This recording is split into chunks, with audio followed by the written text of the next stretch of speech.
will respectfully defer to the chair. Call the meeting to order at 5:03. Thanks everyone for being here. We'll move to, I guess technically, agenda item number 2, which is additions, deletions, modifications. If anybody would like to make a motion, or I can make a motion, I'm assuming that to add to the very next agenda, since we have our mayor here to allow or recognize the mayor for comments. Before that, I would like to add an agenda item, and I would like it to fall between 3 and 4. And this comes from a piece of public commentary I believe two meetings ago in the main commission meetings. A member of the public spoke regarding the city manager's presence and positioning at the meeting. So I'd like to set an agenda item just to discuss that. I don't think any motion or vote would be necessary, but I'd at least like to discuss it as a committee. So I'd motion to add that agenda item. So before we move to that motion, I am putting forth a motion to, after number 2, to recognize the mayor for comment. Is there a second? Second. Motion by myself, second by Mr. Tucker. Public commentary? No public commentary. City manager, will you call the vote? Mr. Langford? Yes? Mr. Tucker? Yes. Mr. Scray? Yes. Mr. Marler? Yes. Mr. Switzer? All right, motion passes. So after this agenda item, we'll address Mayor Lowry for comment. There was a motion by Mr. Scray to add a agenda item between item number, after the approval of minutes, to discuss the city manager's presence at the meeting, or at least rather at the table. Positioning at the table. Is there any discussion? So I made a motion to read. You need a motion to discuss. Yeah, motion to discuss. Add it to the agenda as a discussion. Yeah. Yeah, I'll second that. You can talk about it. So motion by Mr. Scray, second by Mr. Marler. Any discussion?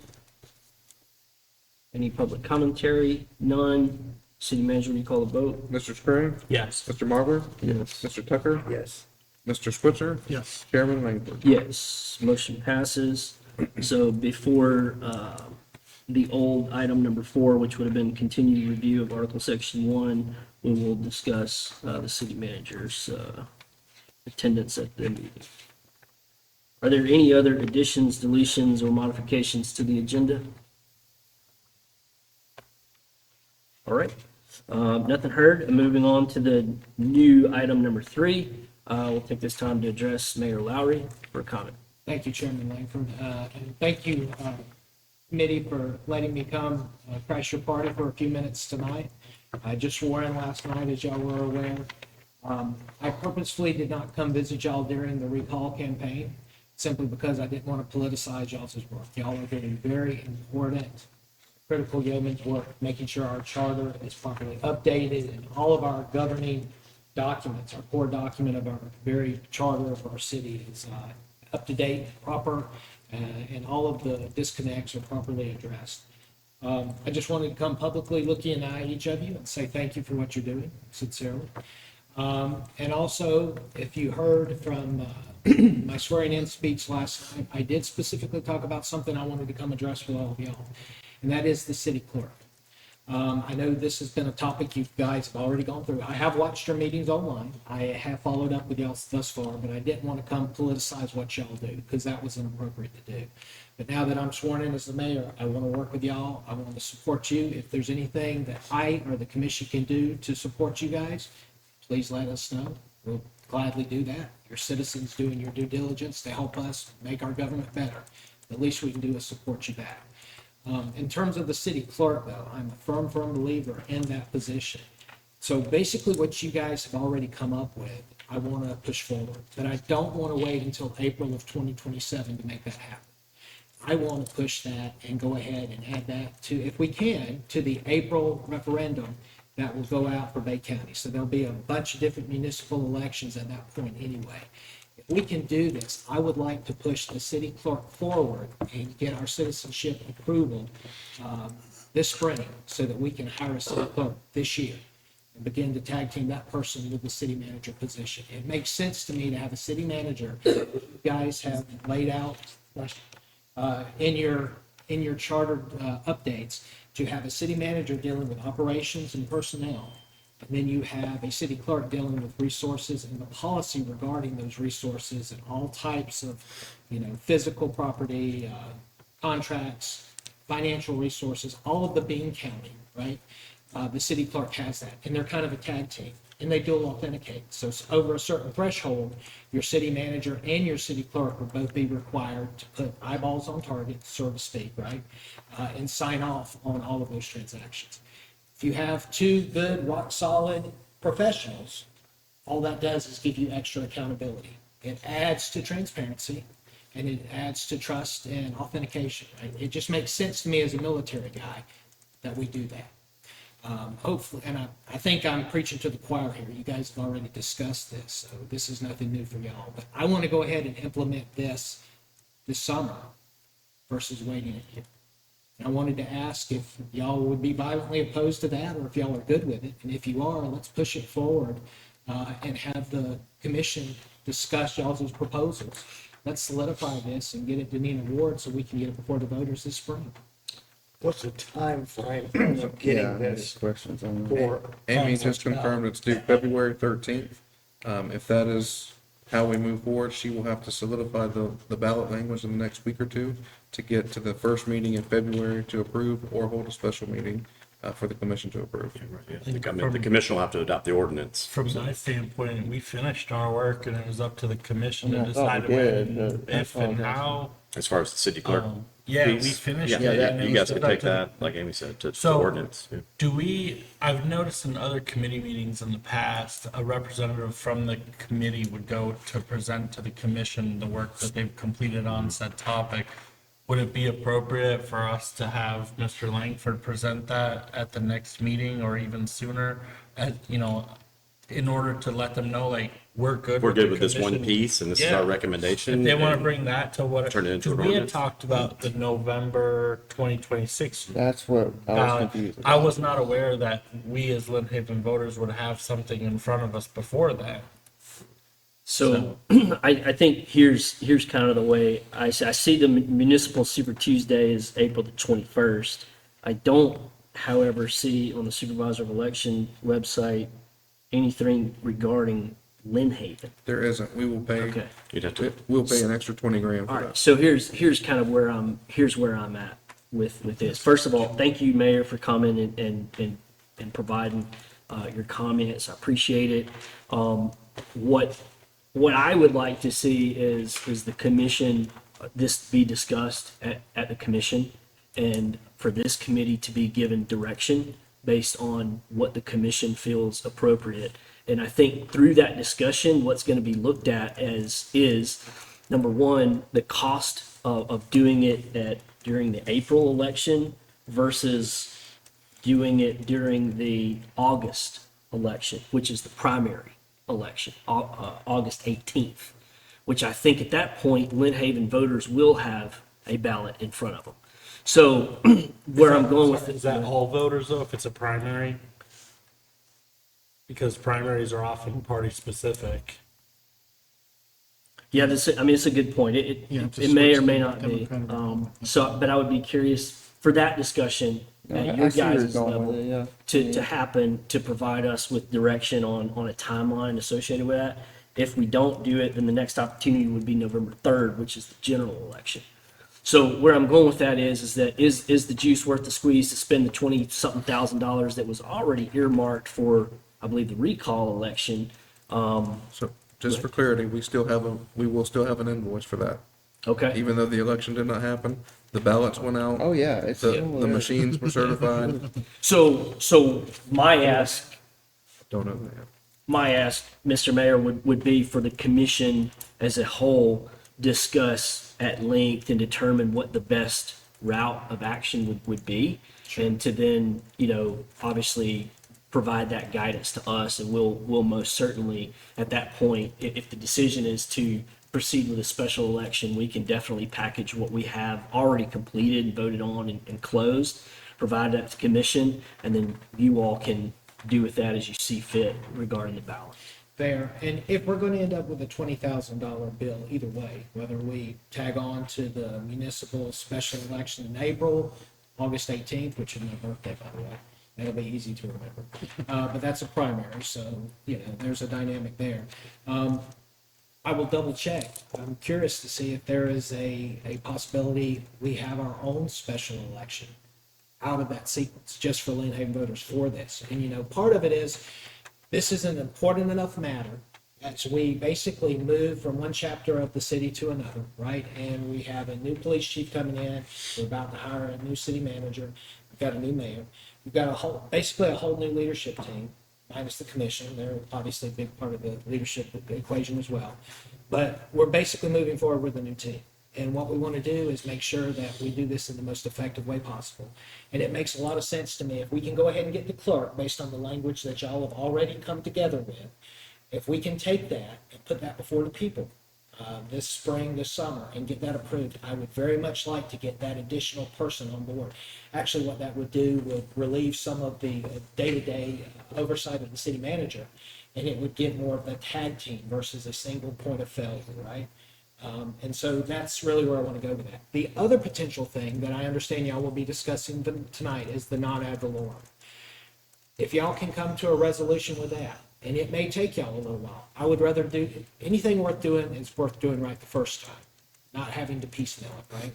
So if y'all can come up with a consensus among the five of you of where y'all want to go with the non-ad valorem, I would be glad to take that and run it with the next commission meeting next Thursday.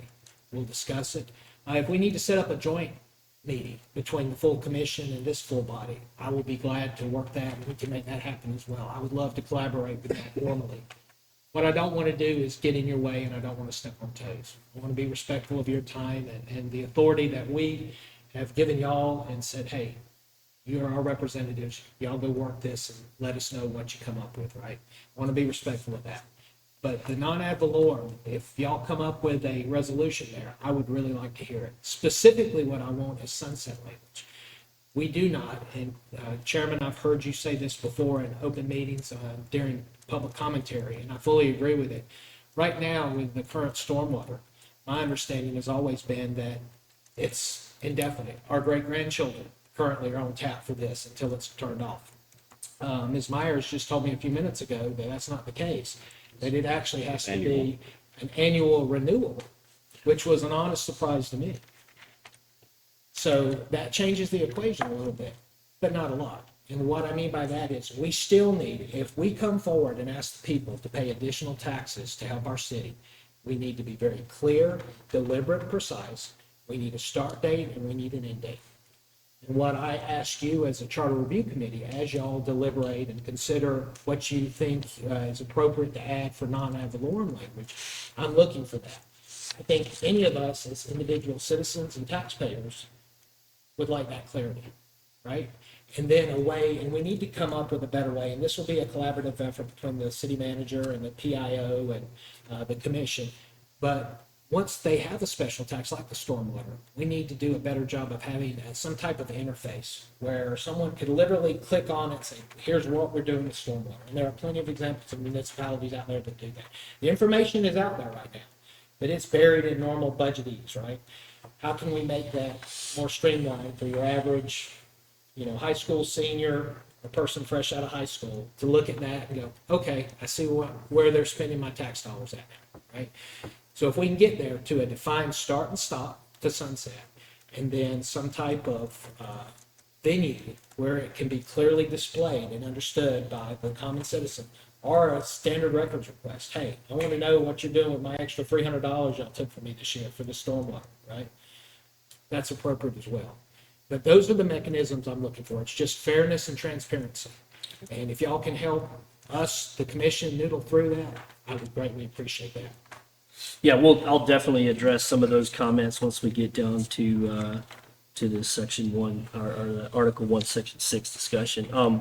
So Just want to show share support for what you said regarding seeking that guidance back, because ultimately it's up to the commission what does go up for referendum, and they have to decide if what we've come up with so far, if they're good with the, that, if they want us to work on that language. I think, Amy had already worked on some language that would fit within the ballot structure required, so, I mean, from my mind, unless the commission says there's more work for us to do, it's really on the commission's plate at this point on what goes to the ballot and when, and if they want to spend that money. I will say, there's a lot in the charter that can reference a city clerk that we still have yet to discuss, so it would be nice to know if the community wants to have a city clerk. I think they do, but it would be nice to have that done as we continue forth over the next, Yeah, it would be 8 months or whatever until April, or 12 plus months until April's election, like April 2027. Mr. Marley? No, I agree with what he's saying. Same with the, any applicant, like, any projects, anything we do that involves more taxes, the citizens need to know what we're doing with it, when it ends, and if any money's left over, it needs to go back to them or whatever we do with it. It needs to be well-defined and they know what's going on. That's part of the issue, I think, with transparency, so I agree with you on that. Yes, sir. And to your point, Mr. Stray, I fully hear you. Panama City Beach, I believe they both have city clerks as well as city managers. So those are two parallels with neighboring municipalities that we can look at and, take the best from those. But my understanding is with Panama City proper, their city clerk is their charter assigned duties are kind of overly broad. So they're flexible.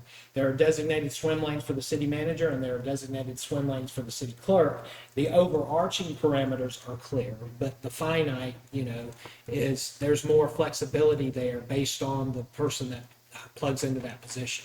If you have a lawyer filling that position versus an accountant versus an HR person, they're going to bring different skill sets to the game, even though they're going to oversight, the same kind of core functions within that clerk duty, right?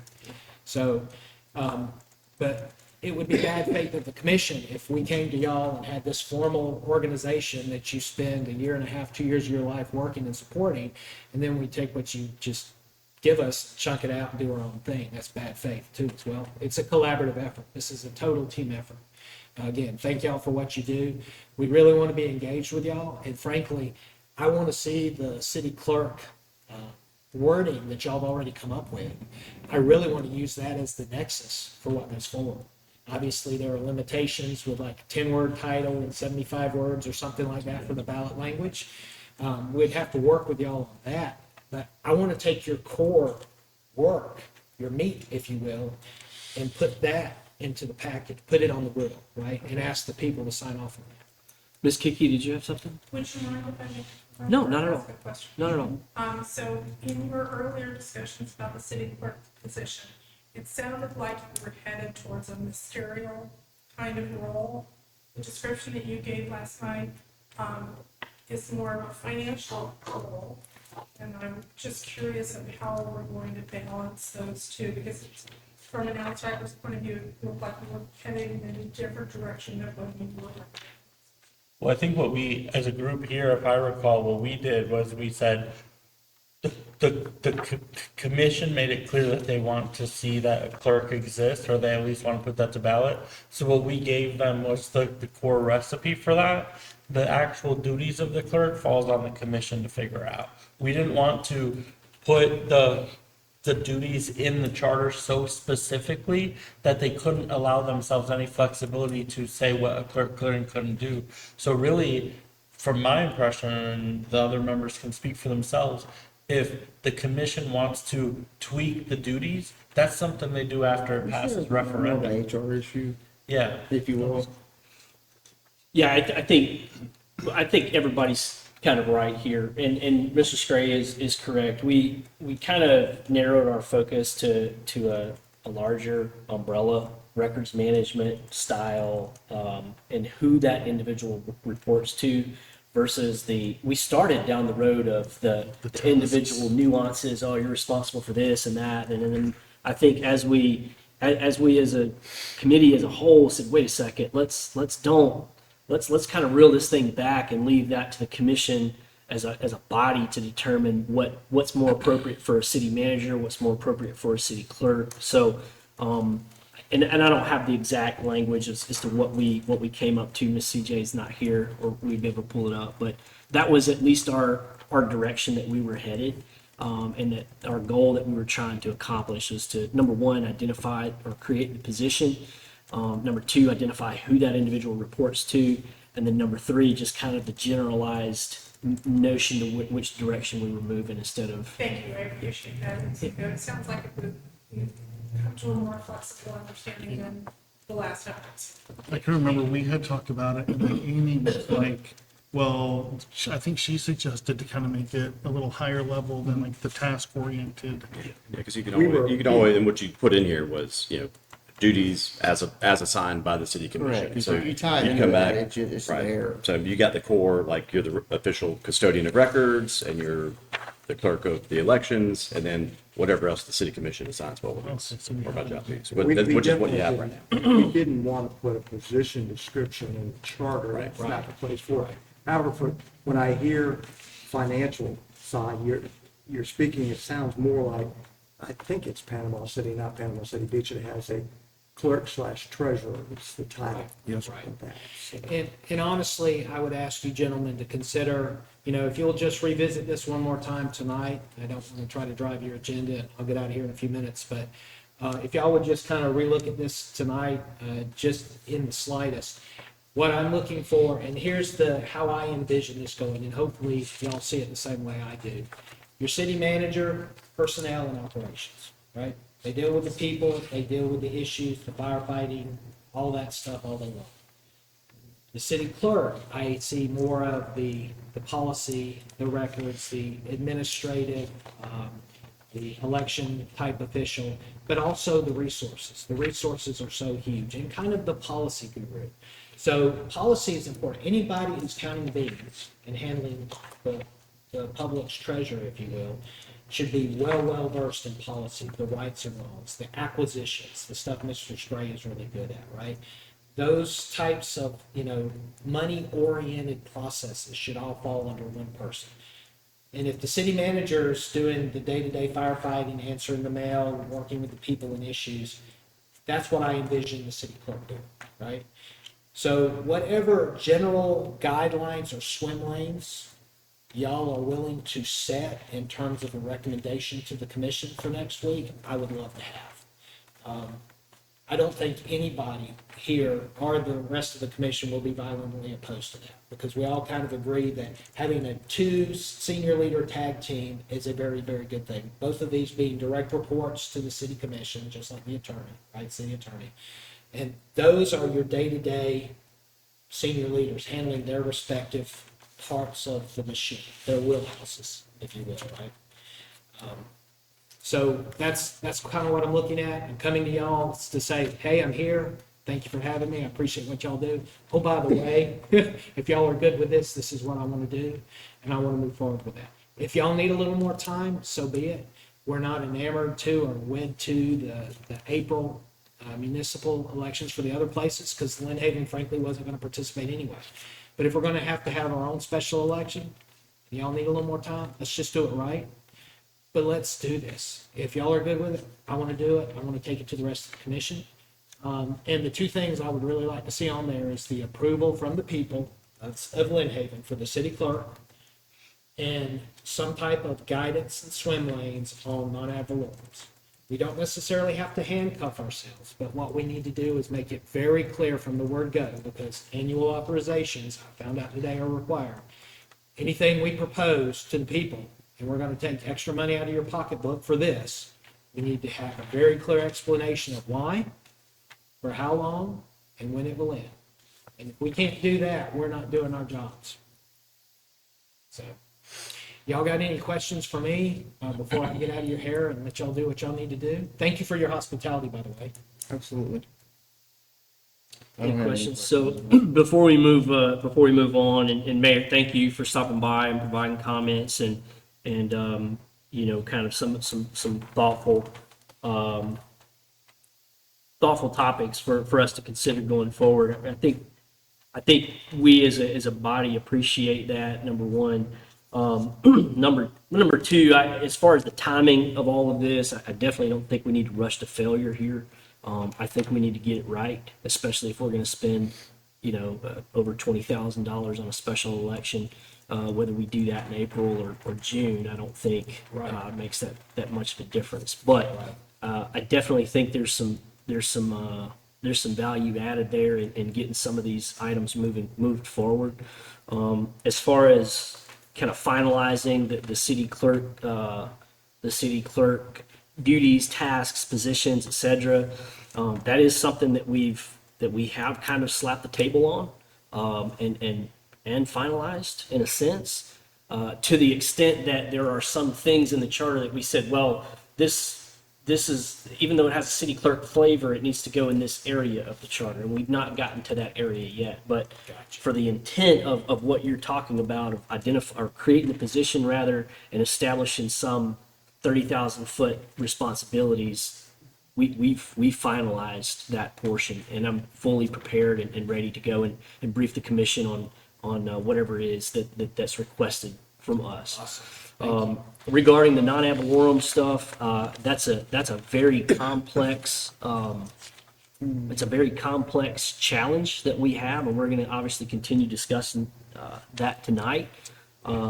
Whether or not when we finish that out, I don't know. That's going to be up to the committee. But the final thing I'll say before we close this out is, you mentioned a collaborative effort, and I think that's important to have. But I also think that there's a reason that we have a House and a Senate in the government to make laws, right? They create that stuff, send it to the other, and then it kind of goes back and forth. They don't necessarily come together to create that. So I say that to say that I think there's some value in this committee coming to a position and presenting that to the commission, and the commission saying, "Oh, hey, did you think about this?" And we're like, "Crap, man, we forgot about that," And we kick it back, and maybe it's something that we reopen for discussion and we discuss. So in my mind, or my small brain, that's kind of how I see that collaborative effort going. And again, I wanted to make it clear, I'm not trying to step on toes. I want to work with y'all. I appreciate what y'all do. I don't want to impinge on you guys, but at the same time, if you need more engagement from the commission, or guidance, or clarity on what we're looking for on any particular issue, please. And if y'all have things y'all really want to get our inputs on, hey, we're really trying to handle this hairy issue, or this part of the charter is really messed up, we'd really like to fix this, and what are your thoughts on this? We can certainly engage with y'all however we need to support y'all in making that happen. Parting shot is this: as you go through tonight and even your next meeting, if there's anything that else beyond the non-ad valorem, at least the limitations of clear boundaries, right? That I think it sounds like we're all in violent agreement on, and the city clerk authorization, if you will. If there's anything else you as a committee feel like you would like to have pushed forward and basically into the express lane for approval from our citizenry instead of waiting until April of 2027 for the rest of the package, please identify that. Let us know. There might be one or two other things where y'all think it would really be good to go ahead and get certain pieces approved. It makes sense as you're trying to build the rest of your house, so to speak, foundationally.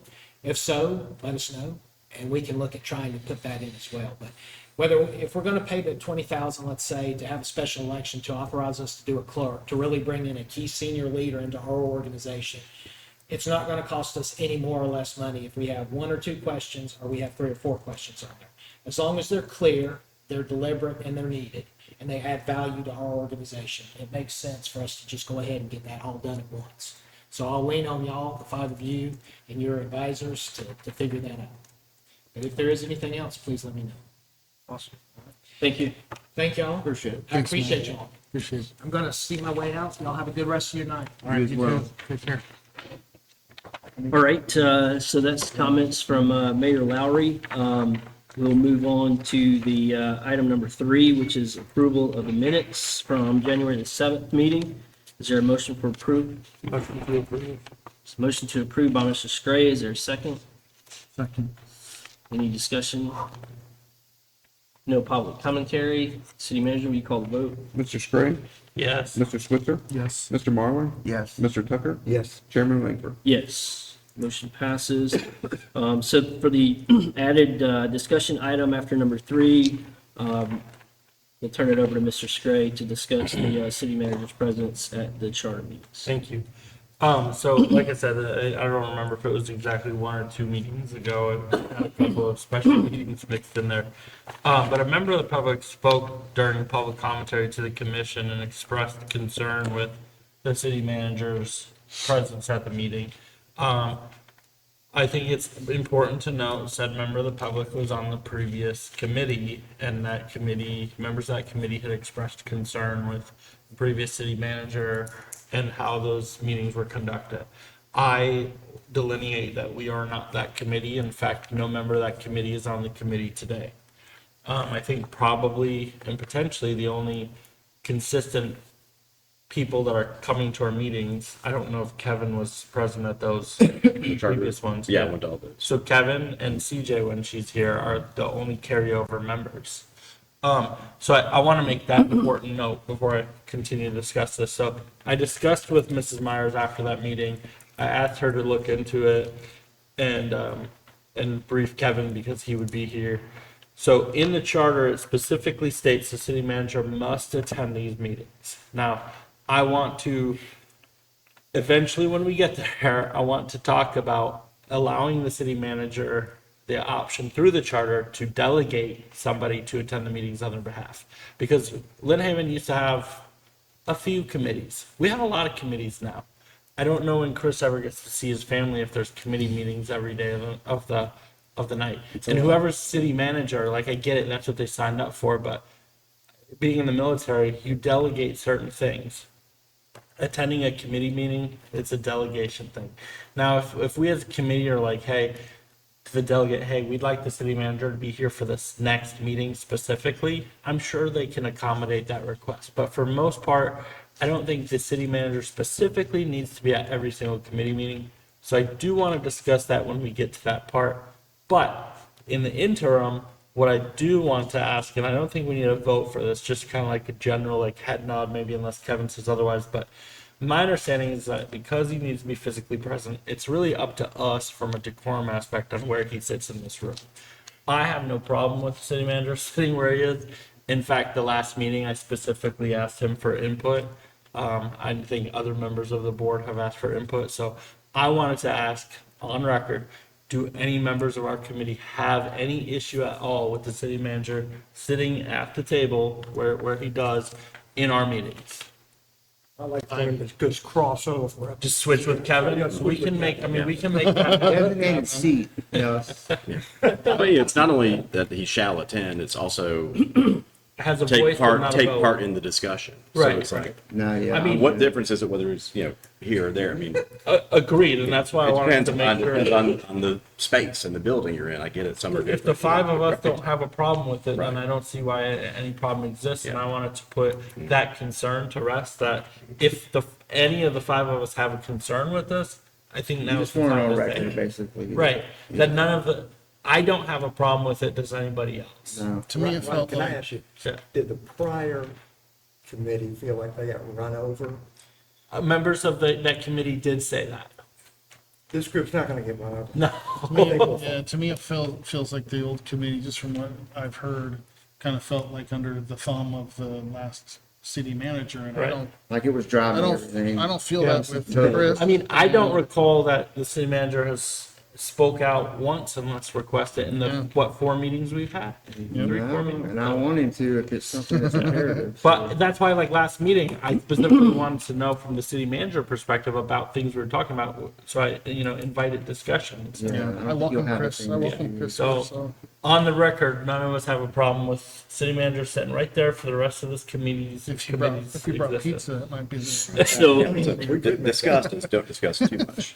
so I think the end of, when this was brought up during the meeting that you're referencing, I think that, there was some valid concerns based off of that individual's experience during the last meeting. Agreed. And I think we can probably all agree that, the way that in which that committee operated and the way in which this committee operates are a little bit different. Mainly because we have a different city manager with a different level of call it involvement than the previous city manager. And I'll say that I think part of this falls on me to really kind of if someone speaks out of turn or gets to a point to where they're influencing policy versus providing an insight as to what we need to know, I think that's where I'll step in and say, hey, Mr. Lightfoot, et cetera, or hey, Miss Kiki, or hey, Mr. Obos or Miss Amy, can we kind of keep those comments to advisory in nature, not Yeah, policy. that's what Kind of what I had with that too, Yeah. is like, Yeah. we can. And we say this often, maintain- it's like, I don't get a vote, so you can, Right. if you want, So, the voting is and up I to you just guys. kind of wanted to put that out there, not only for everybody here at the table, but anybody that may be at home watching this meeting transpire. That's kind of at least what I feel like my responsibilities are. I don't think at any point from the time that we've started meeting yet that, and Mr. Lightfoot has had ample opportunity for the stormwater discussion. I've seen him squirm over there in his chair a couple of times, but no, seriously, I appreciate, the approach that all of it. I know this is your first meeting, Mr. Obos, but, Miss Amy, Miss CJ, when Miss Kiki's been here, have kept the comments, hey, this is what the policy is now. If the policy goes to here are the ramifications of that. And that's kind of it. And it's left up to us to decide and direct and go as to which direction, that we feel is necessary. So, Mr. Lightfoot, I'll turn it over to you for any comments that you I would may- just ask for a chair. I mean, as long as I don't have to sit on the floor, I'm good. It's tougher to get up after 5. And a milk crate? depending on how you feel about stormwater, we may put you in the corner. No, I'm just joking. Nobody puts baby in the corner. Nobody. Is there any further discussion on this agenda item though before we? No, I'm satisfied. I appreciate everybody entertaining that. Just, to me, citizens' concerns are valid, but like we said, this is this committee with these members present, and none of us have a problem with it. So. So we'll move on to the, I guess it would be now agenda item number 5. We're going to continue reviewing Article 1, Section 6, which is the non-ad valorem assessment that we were discussing. So where we left off, I know, I have to get my stuff separated here. We, I think 61, is that where we left off? had all of this organized. Here we go. So what I have is going to be different than what Miss CJ had on the Restriction page. on use of assessment revenues. Yeah. So just to recap, in section 6A1 or in the top part, we discussed a majority vote. It was on item number 2 on my sheet, but I don't know which one would it be. What's the title? What's it called? Requirement for voter approval. Okay, she's Yeah, consistent, that's she's the consistent with one. titling, so if you refer to Okay, titling. so under that section, it would have been bullet point number 2 or item number 2. We discussed, we were kind of discussing a majority vote. And some had mentioned 40%, some had mentioned 45%. We agreed that we would revisit that. There was a large level of discussion about, well, we could tailor this assessment to a particular entity or a particular group or geographic location, et cetera. Right, like the Mill Bayou streetlights, for Correct. example. You That can was- tailor it to specifically Mill Bayou's voters because Correct. it's their item. So we discussed that. We discussed, for example, a stormwater assessment. If the east side of 77 all floods, but the west side is all high and dry, and some of this is just to catch up. For And the west side is all high and dry. Well, do we assess the people on the west side of Lynn Haven, or do we assess the people on the east side? So Literally, you're saying as a whole, we can break it down we, instead of we can everybody taking tailor, it. you can Right. tailor the assessment geographically. You can tailor it to a Mill Bayou for a streetlight deal. Right. So for example, like you're on the same side of 77 and 390 as me, and we know we don't have a lot of sidewalks on that side. You could do an assessment that only affects those who would be assessed and benefit from it. So you could say everybody west of 77 and 390 gets to vote on this assessment for sidewalks. And if it passes, only those properties are assessed. So we put in the language, that the wording in the special election or whatever, for them to vote on it. Can determine We'll that. include that in there, because we don't know ahead of time what Yeah. Right. is I gonna think happen, you're what like project it is, or. So I don't remember the exact six language. B1A, it says submitted to the electors of the city, Qualified electors. subject to the assessment. There So you like go. I said, That's if you're, what it if you're doing Yeah. a sidewalk assessment for 10 homes, Yeah. those are the 10 homes that are subject to the assessment. So Okay. according to Those are the this top charter buildings. language y'all came up Or with, 10 houses. So- that's who would so get it. So after- you might have already done that. So after we kind of solved all of that, Yeah. right, we still needed to go back and revisit majority vote, right? Is it 50 plus one, or did we want to go with 40%? Did we want to go with 45%, et cetera? So I'm just putting that out there, that we said that we would revisit the definition of a majority vote, or would it be something less than that?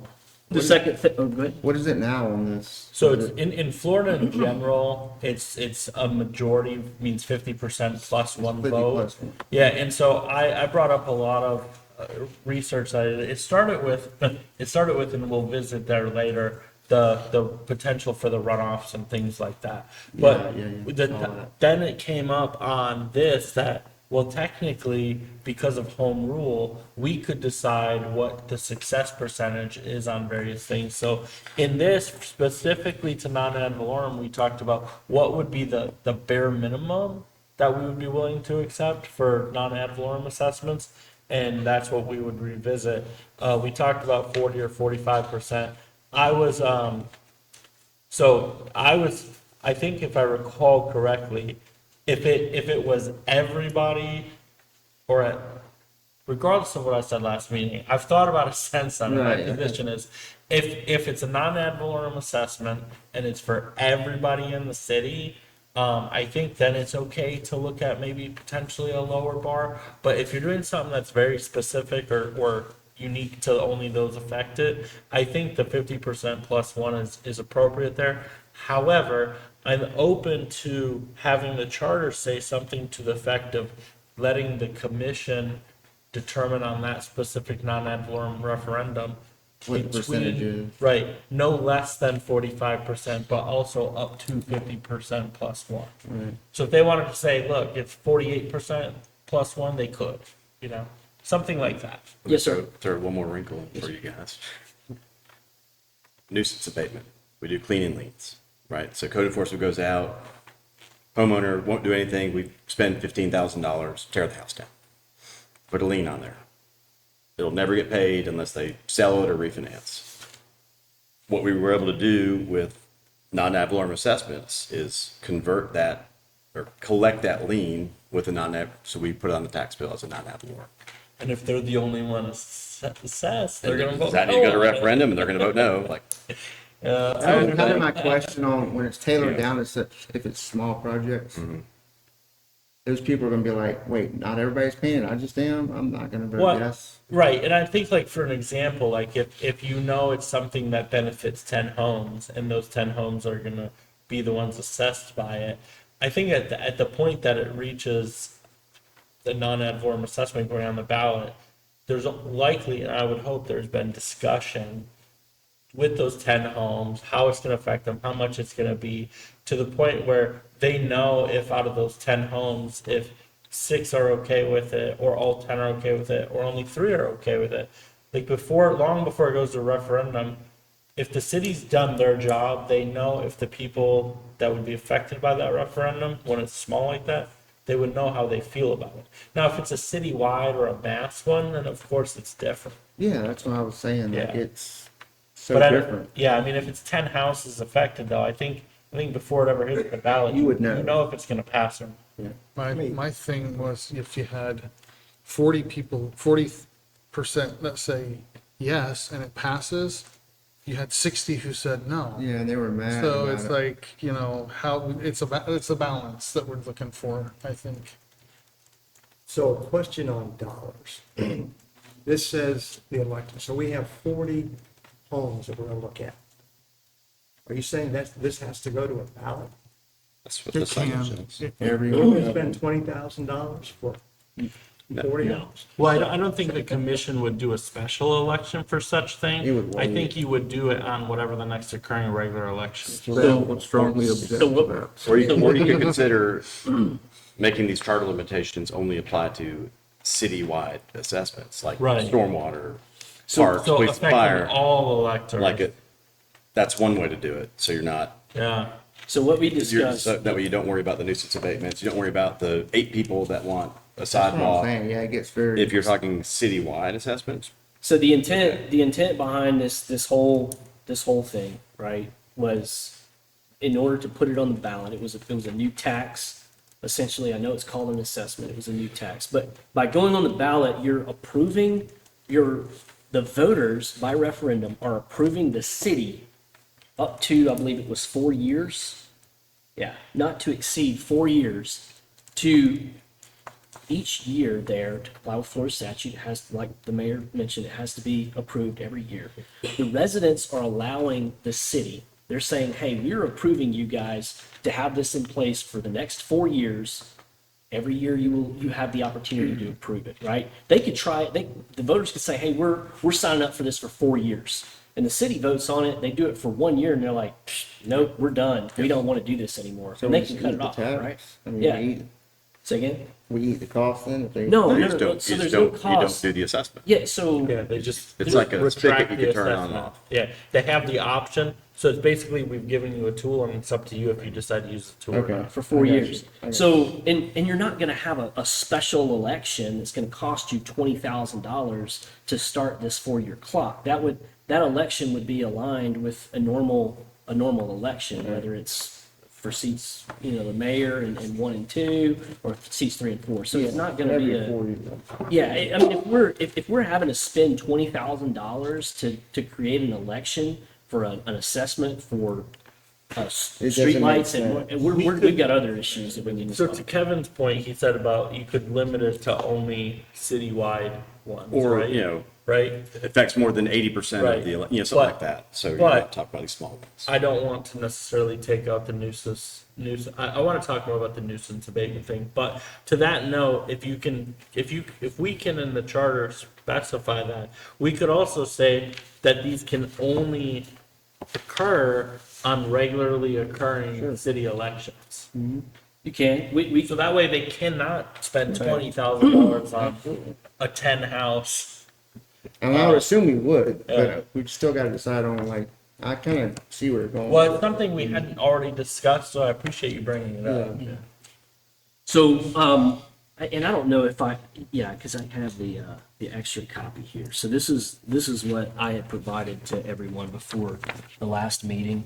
That was the V1 of the draft verbiage that I submitted for everybody. So the intent and the goal behind this is that number one, right now we have a stormwater assessment, and the mayor's right, Miss Amy's right. The commission has to approve it every year. And before we go any further, I want to say thank you to Mr. Lightfoot for sending me those numbers. So at the last meeting, I kind of mentioned, hey, I've been asking for these numbers and nobody can tell me this, nobody can tell me that, right? Mr. Lightfoot put all those numbers together in one email and sent it and was like, hey, here's what you've been asking for. And I was like, okay. So annually, Sorry, go ahead. so the stormwater assessment that's going on right now, a little bit of history, was on the water bill. We paid $8 a month for stormwater, et cetera, et cetera. We decided to go down to $0 because we created this assessment, right? Everybody pays it on their tax bill at the end of the year. That money is not just going towards infrastructure upgrades. It's going to the stormwater department as well as infrastructure upgrades, okay? So per Mr. Lightfoot's email, and correct me if I'm wrong on any of these figures, It costs $2 million every year for, I'll call it consumables, right? Fuel, parts, supplies, etc., right? Employees. Employee, well, No- and the 700,000 was the No capital employees. projects. The 700,000 was the employee salary. So we got $2 million for, we'll call it consumables, $700,000 for employee pay, right? So now we're at $2.7 million annually that the stormwater department costs. Ms. Kiki, you said that this fiscal year with the new tiered system, we're proposed to bring in how much money? 2.6. 2 It's So barely just paying for 2.6, so we're $100,000 short Yeah. just to be able to keep the lights on in the stormwater department, Yes, it's an okay? issue. Now, we were proposed, Ms. Kiki, to bring in around, was it 3.2 million for the new tiered structure when it was discussed? What was the number that was, That I don't recall. I'm sorry. Mr. What was the Lightfoot? question again? When The we new moved- tier. When we moved to the new tier structure, from the old tier structure to the new tier structure, Stantec that was on the telecon that day, they were projecting, I want to say it was north of $3 million annually that it was going to bring in. I thought it was 2.9. Yeah, it was it was in that ballpark. I mean, I don't Around- remember offhand, but let's call it 3 million. What was adopted will increase over time. It's not gonna be the But- 2.6 for the next. But what was originally proposed by Stantec for this next year was close to But 3 when it million. wasn't approved, The one that Or wasn't was. approved was close to 3 million, but they backed off of that and we've ended up at the 2.6, is what I recall. No, the first year was the 2.6. If they stick to the plan, It it will goes up increase and every get up to year. the 3 million. Right. Okay. It's gonna take a little time to. All right, so To your point, we're not even covering the full bill this year. yeah, so here's kind of where I'm going with that, right? And I think there's a huge misunderstanding from the public. I know there's a couple of people that I've talked to that follows the city very closely that thought the stormwater assessment money was just going to infrastructure upgrades. And I'm like, no, that's not the case, okay? So I did the math, and Mr. Lightfoot, again, sent me all of the projects that have been, either the design has been completed, and we just need to do the actual execution of it, and then we've also got other projects that still need design and execution, all right? And so the projects that we have left to compete, plus the projects that the design has already been done and they need to be executed, comes out to $30,325,000 is what my math came up to. So, and that's just in projects, right? So if we figure, okay, 2.6 million, it costs 2.7 million to keep the lights on. Granted, we're gonna get some grant money, dollar for dollar matching, et cetera, that we hope. That's kind of where we're at with the stormwater assessment. The math I came up with is we're gonna be at 60.68 years. If the price of the projects don't go up, we will be able to complete definitely gonna go up. all of the projects, right? That's assuming we don't get any grant money and the cost of the projects don't go up, the cost of fuel doesn't go up, we don't hire any more employees, and the current employees we have, their salary doesn't increase. 60.68 years is what it's gonna cost us to solve the stormwater problem in Lynn Haven. So here's where I'm going with that. I wish that discussion happened when the stormwater assessment was agreed on. And here's where I'm at with it. And you guys, hold on to your chairs. I don't want you to fall out of it. If it would have been explained to me, Mr. Langford, it's going to cost us $30 million to fix the stormwater in Lynn Haven. If we assess the resident of Lynn Haven for $3 million a year, in 10 years, we can fix the stormwater problem in Lynn Haven. But here's the catch. You're still going to have to pay $8 a month on your water bill. I would have said, let's do it. In 10 years, we can fix the stormwater in Lynn Haven, but you're still gonna have to pay $8 a month plus your assessment at the end of the year. I'm gonna say, game on, let's go. 10 years, we'll buckle down and we can fix it. But what happened is we said, we're gonna do away with $8 a month, and we're gonna start throwing millions of dollars at something, and we don't know when it's gonna end, we don't know how much it's gonna cost, etc. So that's where all of this that has happened with this, that's why this came about, is that there has to be a plan before you start levying an assessment on the citizens of Lynn Haven. We need to have a defined direction and plan as to how we're going to execute this before we start levying a tax on Lynn Haven. Guardrails and guidelines. Yep, And it has to be implemented in the correct way. Correct. For people to understand and be on board, correct. and that's not an easy thing to do with a lot of people, Right. you know? The equivalent of what I gave the analogy, I said, what happened, in my opinion, is when all this came about in what it was 2021 when it was first passed, in 2021, it was no different than a Dunkin' Donut employee going and trying to buy a $5 million house on the bay. Sure. You just can't afford it. Mathematically, it just doesn't make sense. So I think that, everyone wanted to solve the top priority at the time. And stormwater is an issue. I'm not saying defund stormwater. I'm not saying that we need to do away with assessments. I am not anti-assessment. But what I am for is a defined objective and a defined plan. If we want to assess the citizens of Lynn Haven and charge them extra money at the end of the year, then by George, you better have a defined plan that you're willing to present to them. I think it helps to achieve it for sure. So, great job catching him up on that whole meeting in 20 minutes. So I think with what we've already covered, I would like to see us revisit, obviously the percentage, but also based on what Mr. Ovo shared, it sounds like the city has a methodology to collect on lawful nuisance abatements using non-ad valorem assessments, which affect normally, and I think in most cases, one property.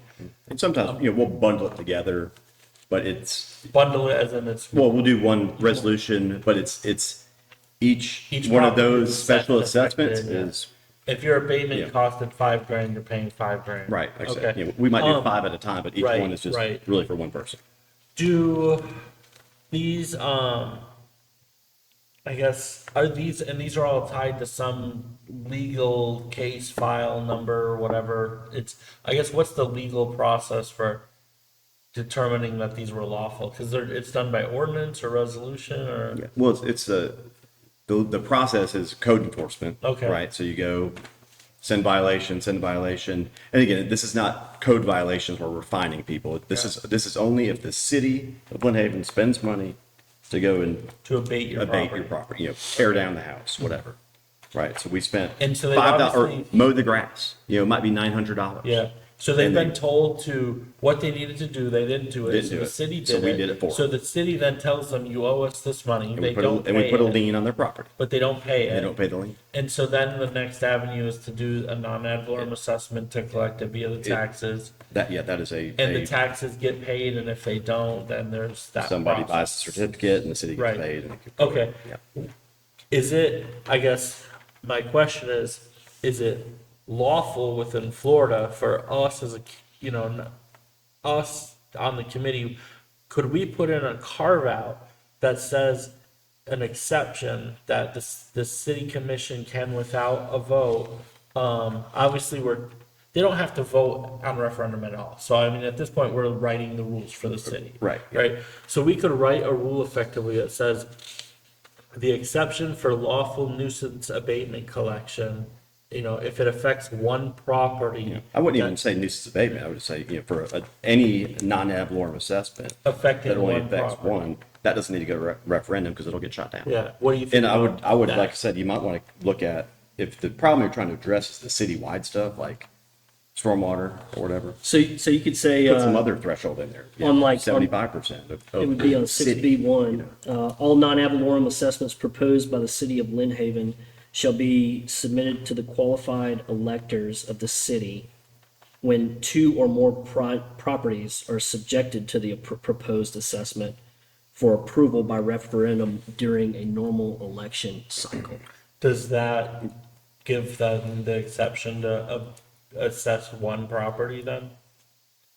Because we're saying two, if it affects 2 or more? What that's saying is that if it affects one property, it does not need to go. Doesn't go to to referendum. the ballots during. But the That's what I was votes. gonna say, 'cause you It's said you bundle them up too, so I don't know how that. Yeah, would but the work. assessment is really, You're assessing one we property. do the, one we do property. the resolution. It's still all broken bundled up, down, but It's still it's usually broken bundled down, all. and- Okay. and each one of those individuals gets their own I mean, notice and that sort of stuff. If you So- wanted Yeah. to pick at it, you could say, okay, now you have to do 5 resolutions. Oh, pain in the butt, but oh, wow. Yeah, but the assessment is still individual to that one. Okay. But it kind of goes to that thing though, where, what is that number? Is it 2? Because Is there again, no if you've got other a collection little method? block of, 4 people, do you I want don't to take think that so. to a referendum? I mean, Hold- Is there no other hold on, collection hold on, method? Mr. Scray. Ms. Kiki? In the normal course of events, I don't see an issue with this. However, when a Hurricane Michael hits us, and we had many properties that we had to demo, there were a dozen at the time that we were doing this. So then now you're pushing that off. God forbid we have another hurricane and we've got a dozen houses that need to be demoed. Now you're waiting to go for an election to get it. well, I think what Ryan's saying No, is you because- just do them each individually, and it's a. Yeah, because it's a that's single specific property. to each property. So that's the out. That's Right, And then because is you're not that doing, addressing what you want it to address? because like, for example, you're not doing a sidewalk to run down Carolina that's going to affect 14 houses. I mean, if you're trying to do a sidewalk in front of one house, that's, yeah. So the intent. Same concept. Yeah, we're all saying the same thing, but to resolve your concern is that if there's 12 houses because there was a hurricane, there would be 12 separate assessments. There would be one assessment per house done to go on that bill, right? Now, maybe I misunderstood the language that you were referring to. Yeah, so when the assessment affects 2 or more properties. So the one assessment that is being levied, when it affects more than one property, it has to go to the ballot. What you're saying is there's 12 houses that need to be destructed or destroyed in Lynn Haven. The city would 12 do assessments. one assessment for each of those properties. Yeah, and I think, they could get, we probably need some input from the tax collector, property appraiser, because how it really would, like, say there was 4 last year, and they're all different, one was $900, one was $1,200, one was $20,000 because it was a commercial building. We'll come and adopt the nuisance abatement, ad valorem assessment. We'd have those 4 parcel IDs on there. We would send one assessment roll, which has 4 parcel IDs.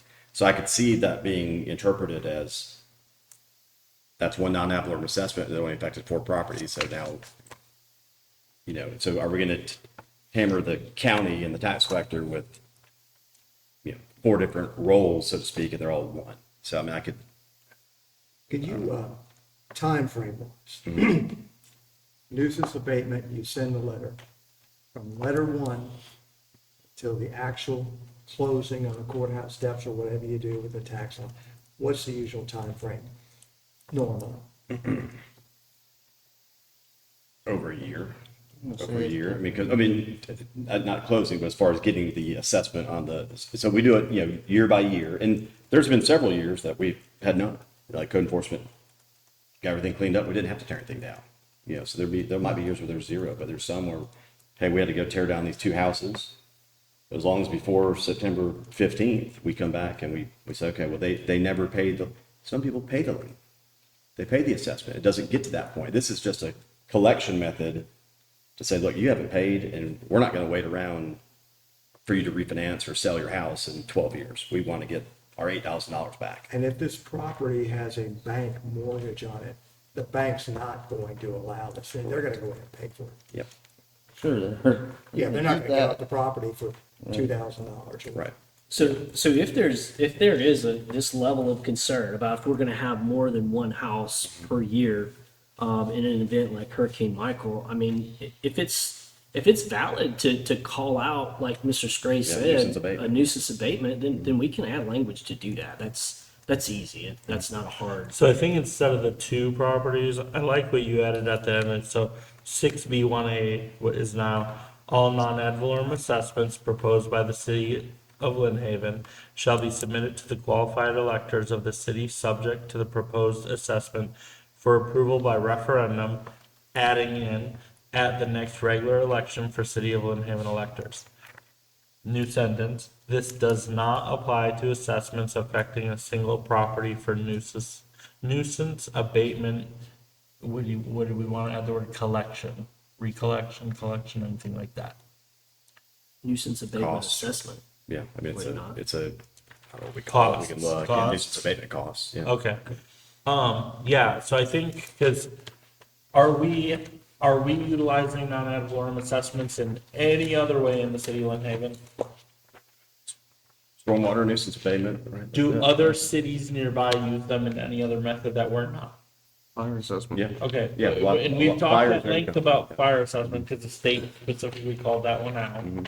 So are there other uses other than fire?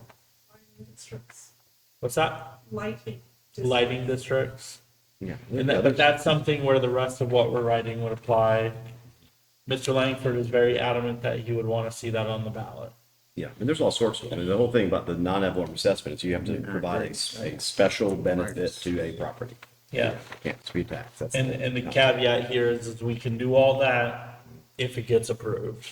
So the other piece that I failed to mention a while ago was the other thing that drove this is that the city should not be using an assessment to fund a department from now until the end of time. No.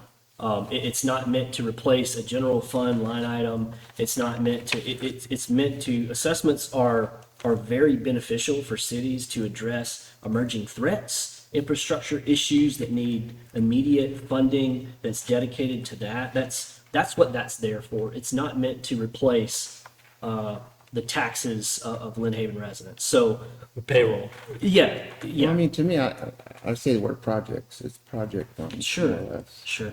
It's specific and narrowed to a very detailed project or a program that lasts from point A to point B, and that's it. To rectify certain situations that are imminent Right. to the city and. So, for example, I'm gonna use sidewalks, because again, like I've said before, my neighborhood doesn't have sidewalks, Yeah, and there's I would not. love to have them. So if we did a special assessment for sidewalks, what you're saying is all the money collected can be used for the materials, the contracts, whatever for the sidewalks. But the actual, like if the city is using their own employees to build these sidewalks, it's not paying for their labor and payroll. But if we contracted the whole thing out, then all the money can be spent on building the sidewalks.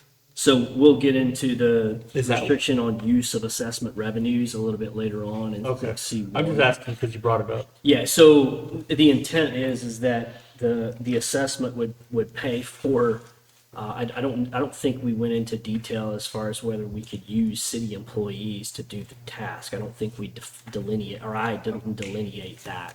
Or it's projects. Yeah, I think it's meant to cover the additional costs to the city of what that project would drive. So are we getting into that or? 6C1, yeah, that'll be, we're back up in 6B1 right now. Okay. So 6C1 is the restriction on use of assessment revenue. So Yes, how are ma'am. you I'm sorry, how are you proposing to pay those annual costs, the payroll and the consumables? Are we jumping to 6C1 or are we still in 6B? Because No. if we're gonna jump ahead back and forth, No. I We're- would we'll- like to not do that. We'll get to that here in just a second, how that's gonna happen. But, so, let's see, we started at the 40 to 45% and majority vote, et cetera. Do we need to slap the table on that tonight as far as what we want to see on that or not? I mean, I understand what Mr. Switzer said about if 40% and then 60% didn't. I'm good with the 45%. I'm good with giving the commission a range that says that it's setting, without receiving between 45% and 50% plus one at the discretion of the commission, setting the referendum. I'm okay with that too. I don't want to see something less than 45%. But I think the reality is if every single assessment requires 50% plus one in a community that you legally cannot provide voter education, thanks state legislator, what are you to do? because to the city manager's point last meeting, people are gonna see it and they're gonna, I'm not paying more, I'm They not just gonna pay don't- more. yeah, And then they're gonna come into this meeting hall at these commission meetings and whine and cry about whatever it is that they want, that they just voted no for. Yeah. If you They want want something it, in the but I community, you can't gotta pay understand for it. it. Yeah. It's just not the reality. So I appreciate the counter argument, and it's valid that 60%, or in this case 55% might be upset, but if that's the case, I mean, to me, it's easier to say you can get people to stop being apathetic to fight against something than you can to get them to fight for something. So if 55% are concerned that it's going to pass, they can get off their butts and go fight against it. I mean, we're moving the bar this much. I'm good with giving them the range. Let the commissioners. Is everybody, I'm concerned on the other, and I'm gonna play devil's advocate, Please. that we put in here 45, 49, I don't care what it is. And the majority comes back and says, wait a minute, we're in the majority here. Yeah. And they're gonna be looking, and say, counselor, we're in the majority. Oh, but it's home rule in the state of Florida, but there's majority rule in the US Constitution and all that good stuff. Well, they should have been in one of these seats. Yeah, They should have voted against this in the charter. well, Yeah, well, first of all, chapter 197 does not require any of this to go to referendum. So okay. I don't care what percentage you are, we could have put this on you. Without regardless. asking. But then the city went and did a charter amendment to put some sort of guidelines in place, which they at least need 40%. I mean, they intentionally chose to not do a majority and the electorate passed it. So Oh, yeah. what else? 40% passed. Whatever they put in the charter, whether it's 40, yeah, exactly. So you can say, first of all, state law doesn't require any referendum. Our new Lynn Haven charter does, but they had the bar set low because right now you're starting at 0. It's just a city commission. And then the charter, the people said, okay, let's have some sort of bar, even though it might not be a majority. So we can't That's a good educate point. the electorate, but somehow the word has got to go out. But this wouldn't happen so this will end up on the ballot to say if they want to accept 45 They get to or decide. not. So, So they could still vote it down. right, this could fail to be put into the charter, and And then then you're back it to just chapter goes back to the 197. commission decides. I'm good with that. Or they could say, hey, we do want this, and although I'm not happy with 45% being the minimum success marker, I can now advocate, if we do a range, to the commission to say, hey, on this particular assessment, when it goes to referendum, please do not let the bar be below 50% plus one because reasons, right? Okay. I'm good with if it's going to go once they vote on it, hey, conscious pilot's Yeah, fine. you voted on it, so. so is everybody okay with the 45% then? Is that what I'm I hearing? like the 45 myself. Just solid 45% plus one I like it. I think 45. instead of a range. I like giving the commissioners a range. But that's just, So how do To we have me, that it's language? either. How does that work? So You got no, the no, keyboard. no non-ad valorem well, assessment. we don't really have to give them a range. They could just throw that in Well, there they're themselves. expecting charter language that is Yeah. complete, so. Then- So no non-ad valorem assessment shall be imposed, levied, or collected, without receiving at least 45%. a 45% vote in favor. Well, you see, that's the part we gotta change, where we gotta make it where it's the range. Here's what Miss CJ had in there, at least 45% vote. And Yeah, for I'm, the assessment. I'm Oh, reading you the same were thing. there. So, without receiving approval by an amount set by the commission prior to the referendum that is at least 45%, but not more than 50% to succeed. What if it's more than 50%? So, We want- We have to do the +1 on Yeah. that. okay, Yeah, so it could be, what if it's 100? You don't want to say, but not But- exceeding 50. that is at least an amount, a minimum amount, okay, so no non-ad valorem assessment shall be imposed, levied, or collected without receiving approval by a minimum amount set by the commission prior to the referendum that is at least 45%. So basically, we're trying to say that the minimum should be somewhere between 45 and 50. I think And let the commission just make that Decide decision. where that minimum So it is. gives them some sort of range. what it said before allows that. Levied or collected without receiving at least 45% It did say vote. that. But it doesn't In favor empower of them that. to set a higher threshold, Well, like they could- 50%. Correct me if I'm wrong, Mr. Robust, but they could increase the standard identified in Yeah, the but I think charter. it'd be- Could they not? They could, I agree with that, but I think you could have some people say that's open to interpretation. They're just gonna see that 45% and say, nope, at least 45. Even though the commission comes forward with their assessment resolution and says, okay, we want 60% for this one. And then somebody can come back and say, well, wait, a second, your charter says 45, even though that's not what your intent was. Okay. Which I think what Ryan's saying, maybe put a, give them direction that when they come back with an assessment resolution on a particular year, that they need to put a range in there. Okay. Just What to- about Just to this? avoid the, No non-ad valorem assessment shall be imposed, levied, or collected without receiving approval by a minimum amount set by the commission prior to the referendum that is at least 45% unless a higher minimum is set, but no minimum threshold can be above 50% plus one to succeed. It's probably too wordy, but at least it's a start. Yeah.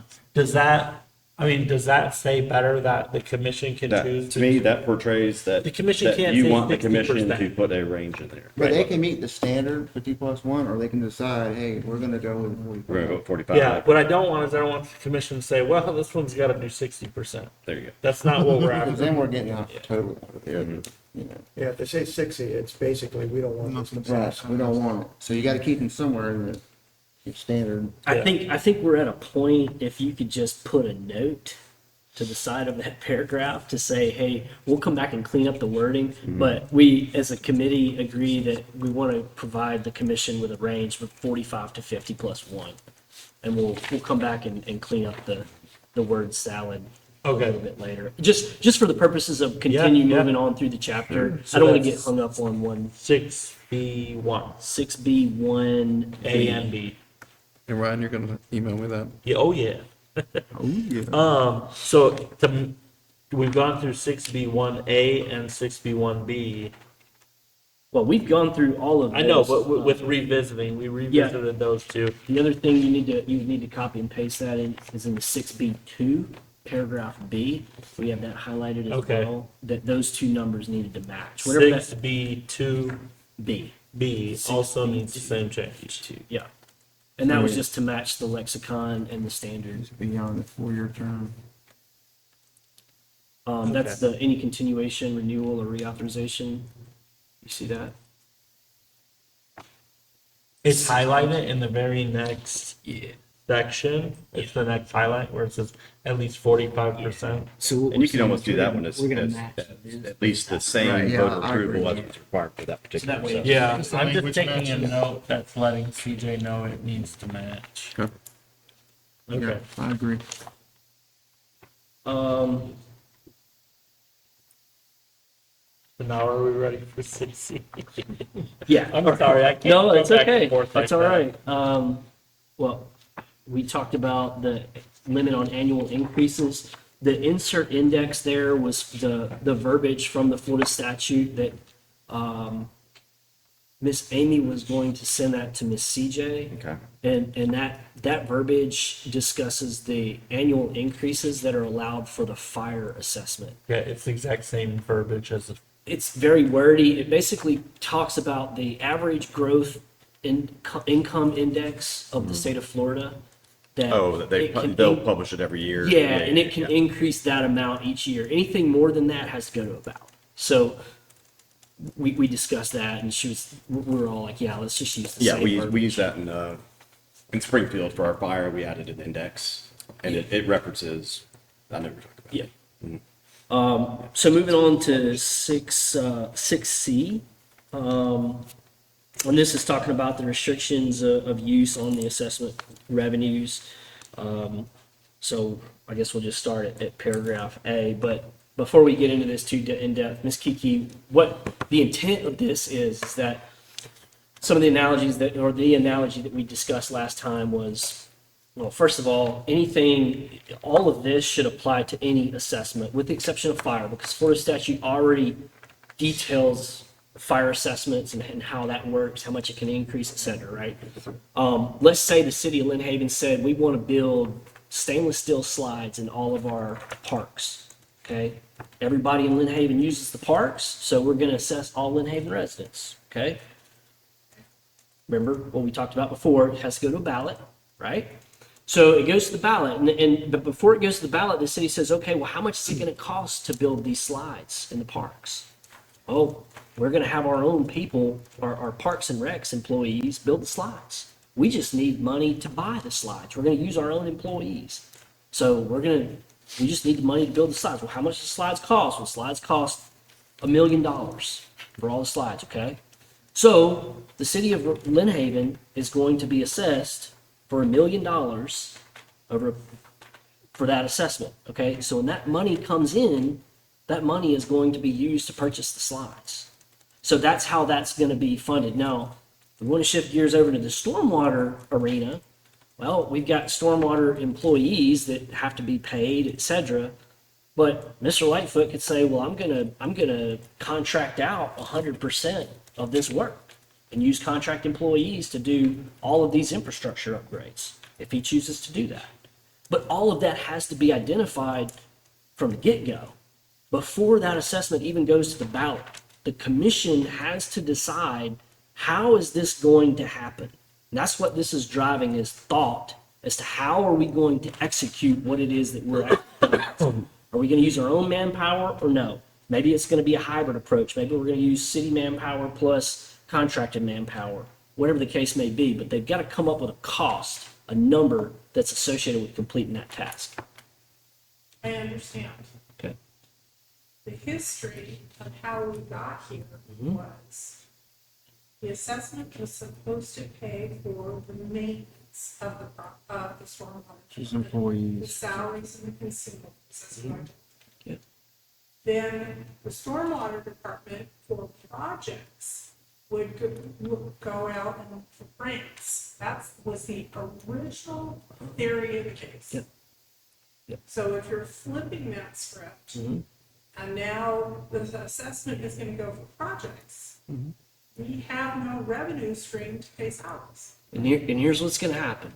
If the voters say that we are not voting for this assessment, and Mr. Lightfoot needs to pay the people that work in the stormwater department, the city is going to have to figure out another way to get that money, i.e. go back to $8 or $10 or $12 on the water bill that doesn't require that to go to the ballot.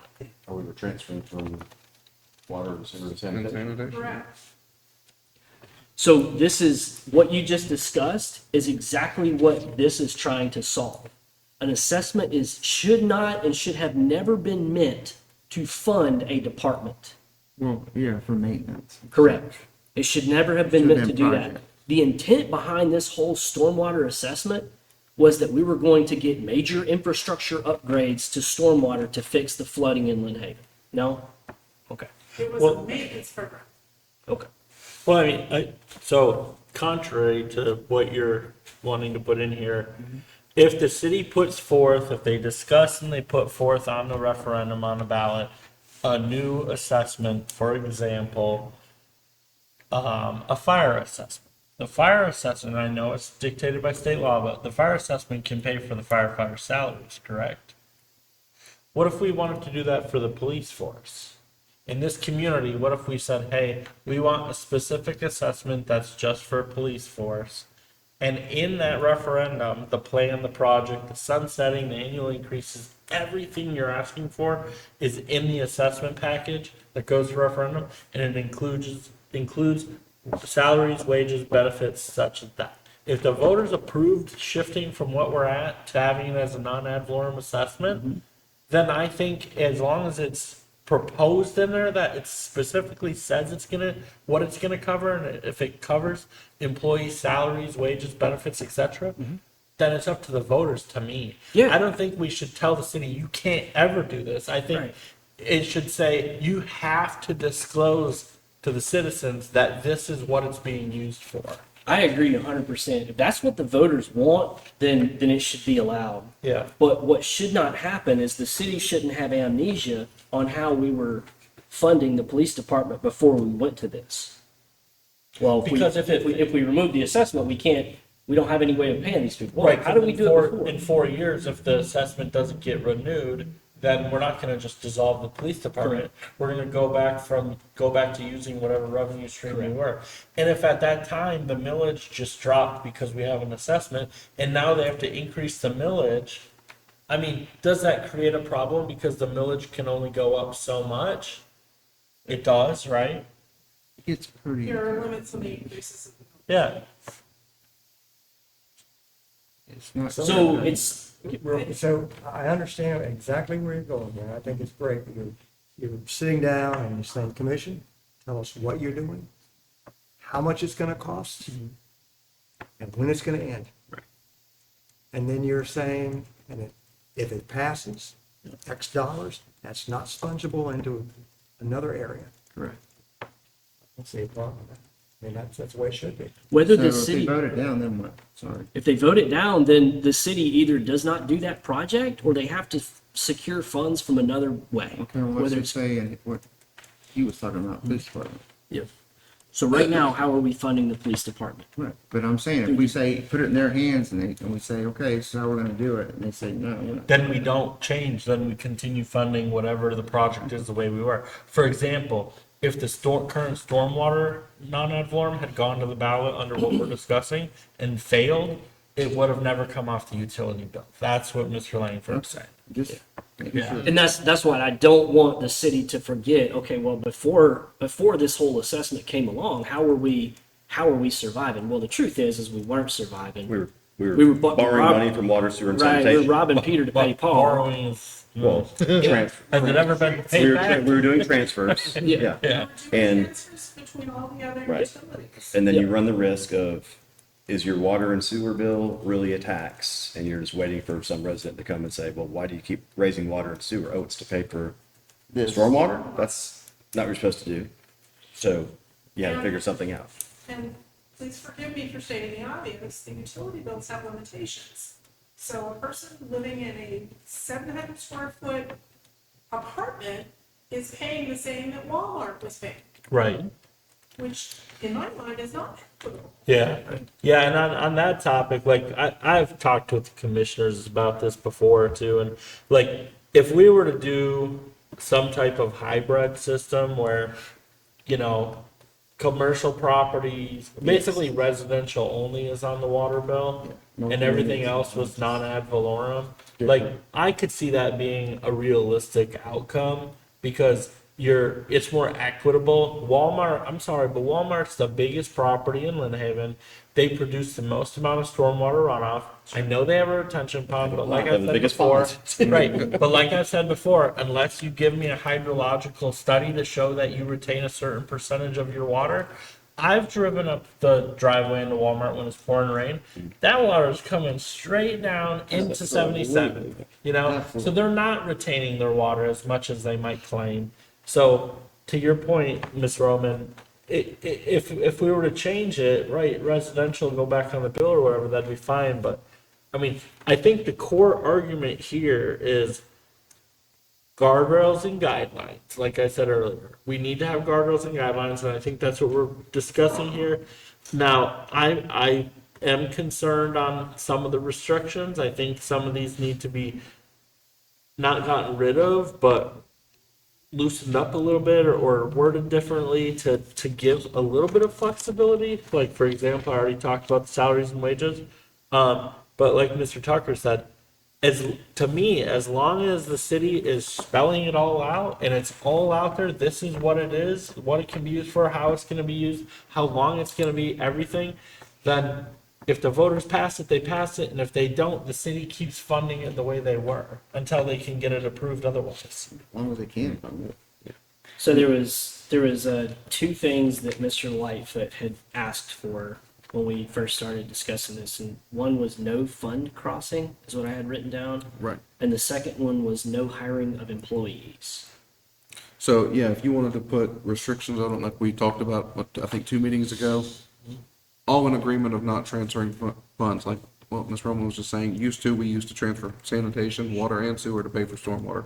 So if you want guardrails, put that in there. Hey, you can't transfer from the fund the non-ad valorem goes into to other funds to pay for other projects, which I think is already per We can't, statute. like I said, yeah, like your 6C1 right here with these restrictions. Yep. That's Paragraph B should address that. 6C1, A, B, and C are, I mean, that's the law, that's in our. Yeah, that's That's the- in our assessment ordinance. I mean, you basically think of it, as a trust fund. Like, if you bring that money in It's for siloed off. stormwater, you're using it for stormwater. Yeah, it's illegal. You have to, use it's, it, oh yeah, right? there's, I mean, there's, So can we there's legal say that? guidelines. You have Yeah. to show a special benefit, and again, with stormwater, we have to use Stantec and they do a big study, Right. but they show, here's that special benefit. So are you saying yeah. that that's not particularly needed because it's against the law to do that?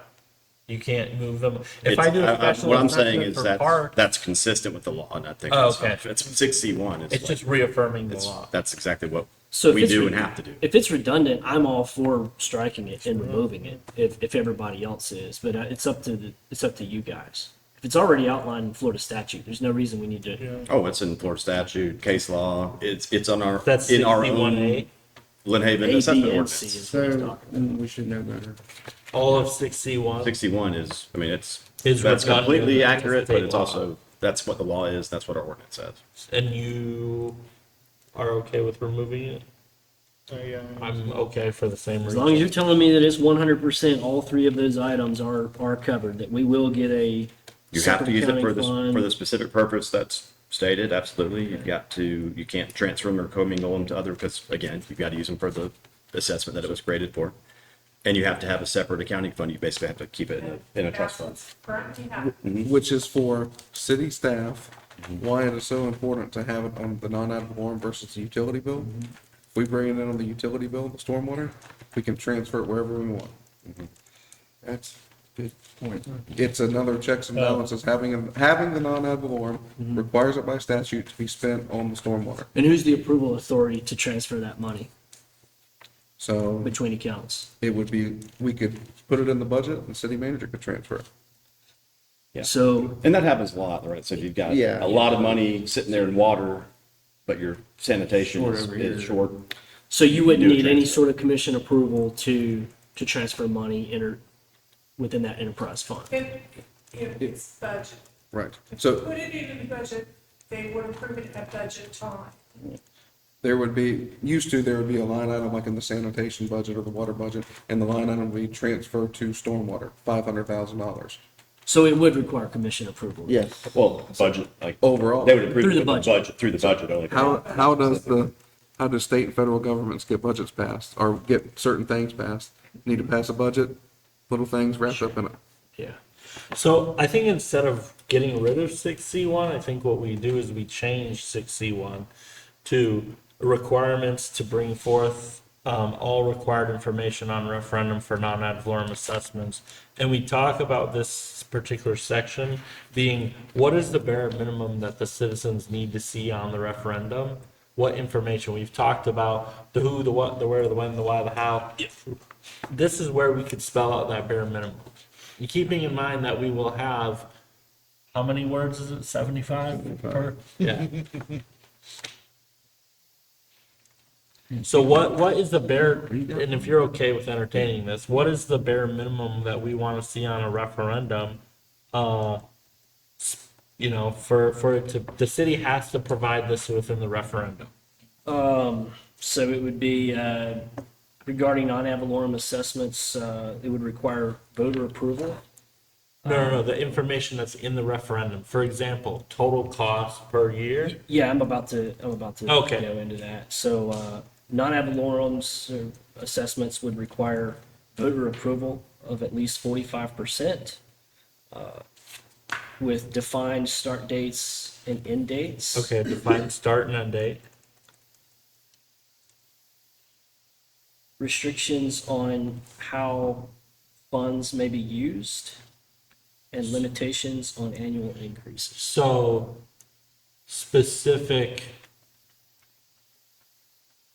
a specific statement on the usage of funds. Okay. Specific statement on usage of funds. Yep. Um, Limits on annual increases limit on annual increase. and compliance and oversight requirements. Specific compliance and oversight requirements. And I So think- for an example, this referendum is to support collection of $1 million to install sidewalks in the neighborhoods between 14th and 19th, west of Highway 390, east of Maryland Avenue, starting, October 1st, 2026, ending September 30th, 2029, at a rate of the specific cost $1 million a year. per year, For a total project cost of $3 million. total project cost, not now we're cooking. A specific statement on usage of funds, so the funds will be utilized for materials, equipment, and labor to design and construct sidewalks. Limit on annual increase, the assessment may not increase more than consistent with the index. And specific compliance and oversight requirements. The expenditures of these funds will be reviewed by the tax surcharge committee. Well, the committee has different rules. I know, but I'm just saying, like that, like if they wanted to set up a committee for it, they could say that's what they're gonna do for oversight, right? So that's the kind of information that the city would have to provide in the referendum to the citizens. So they're informed. Informed consent is really what we're talking about. As a citizen, I feel comfortable to vote on this because I know when it starts, when it ends, how much it'll cost overall per year. And now a lot of people, I think, when they see like $1 million, they're like, okay, what is the estimate or projected cost for me? Is that something that needs to show up? And is that even achievable? Sure, broken whatever, down whatever methodology you Yeah. decide to use. I mean, we had Stantec on a teleconference up here for over an hour discussing Yeah, stormwater I assessment. think what you want is to identify the methodology. Yeah, The rate. You Right. Give them a rate. right? The maximum annual, I mean, that's what you're saying. Yes, sir. This is a question for Kevin. So say we do a non-ad valorem for a specific project, and the cost estimate of that project was $1 million. So we said, all right, we're gonna collect $1 million. We collect it, we put the project out to bid. It goes up. All in all, it only cost us 800 grand. Do we owe the 200 grand back, and do we have to figure out how to disperse that back? We're gonna get to that in the citizens' rights guarantee. Still on that one. Knew that one You was can't- coming. Yeah, so if you do an assessment for more than you need, because again, it's a special benefit, right, that helps So then we- that piece of property. We raised $1 million from you, but we only spent 800, yeah, I think you should Pay that back. It'd be a return. refund it, That's what I yeah. was talking about Yeah. before. Yeah, exactly. How? Well, you didn't spend it, and it's No, in a no, I'm trust saying- fund. No, not how, like how, You give them a credit on their next tax bill. how do for we one. work that out? Well, you can't really There's do gotta that. be a The non-ad valorem assessment goes on the tax bill, so you get a check in, March or whatever. the only way to do and that you would put it in be- a trust fund, and you use that trust fund to pay the 800,000, so now you still have 200,000 sitting in the trust fund, you give them a refund. Yeah. Which, like I said, I want to discuss that during the citizens' rights guarantee because Colorado did that and quite successfully, might I add. I want to discuss options of not only refund, but also allowable uses for over collection. So I want to give the city a method to responsibly use overages. Instead of with- returning it. Right, and not just you have to refund it, but you refund it or this is how you can use the overage. Because overages happen. But I don't want it to be free will, you can do whatever with it, so. That could be utilized at any point. Definitely what we don't want to do is build 3 sidewalks or three Absolutely. slides for $1 million and we assess the civilian or the citizens for 30 million. Yeah, And we have 27 left over and now we, that's It's happened. being used for Yeah. anything you. So define start and end date, specific cost per year by property, as Kevin said, rate, total project cost, specific statement on usage of funds, limit on annual increase, specific compliance and oversight requirements. Is there anything else that would need to show up? I feel like that's pretty close to adequate. Obviously, the commission could tweak that if they saw fit. yeah, that's fine. So you put in there materials, or did you put in services and materials? I heard something in there about it. I just said specific statement on usage of funds. I left it a little, Kevin's gonna not pick this one. I left it a little bit vague because I'd like the commission to be a little bit responsible enough here to define. Yeah, I mean, if we're What- defining what though, that like, sounds for the like. purpose of that project, what they're paying for, it's not just obviously materials, it's services. Yeah, like if I were a commissioner and I were to bring forth a referendum for sidewalks in my neighborhood, I would spell out that it's gonna be utilized for effectively, Chris, what does all this money need to be utilized to build sidewalks? Whatever he says is Right. what I'm putting in Put there, the you language know? in there. Yeah, because whatever you don't say, it can't be used for. Sure, absolutely. But then as a commissioner, I can tell the public, well, it's on the ballot and it says right there what it's gonna be used for. So if it passes, you knew what the money was going for, and if it failed, well, you know, you knew what was at stake. So on 6C1, we discussed that we're restating what's already in the Florida statute. Or do we want to just nix this whole paragraph or? I just wanna convert it to what we just typed down. Okay.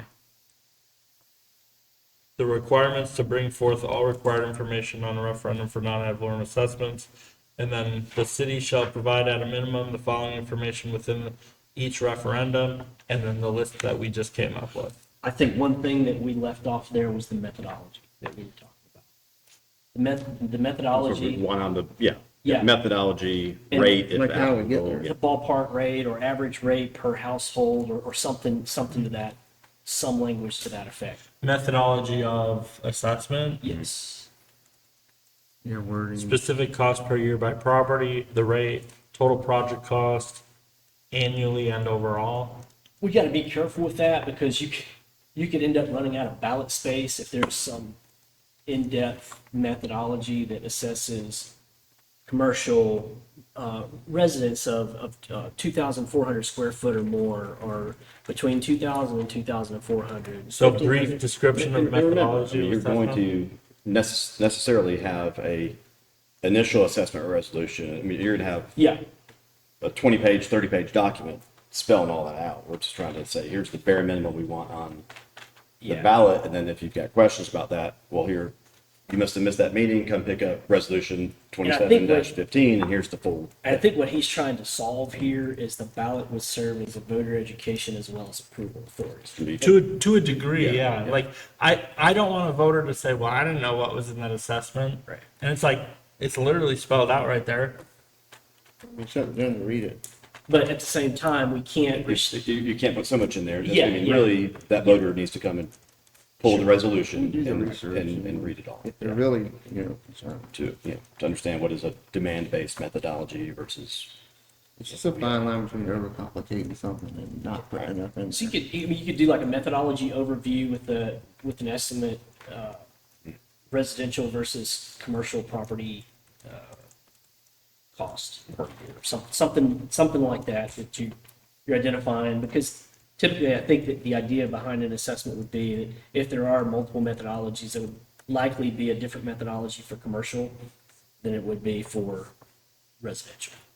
I'm just going out. So here's good old, I know some commissioners don't like AI. Amy used it at the last meeting. Here's a 75-word example. This sidewalk assessment project shall run from October 1st, 2026 through September 30th, 2031. Costs are assessed annually per parcel based on linear frontage.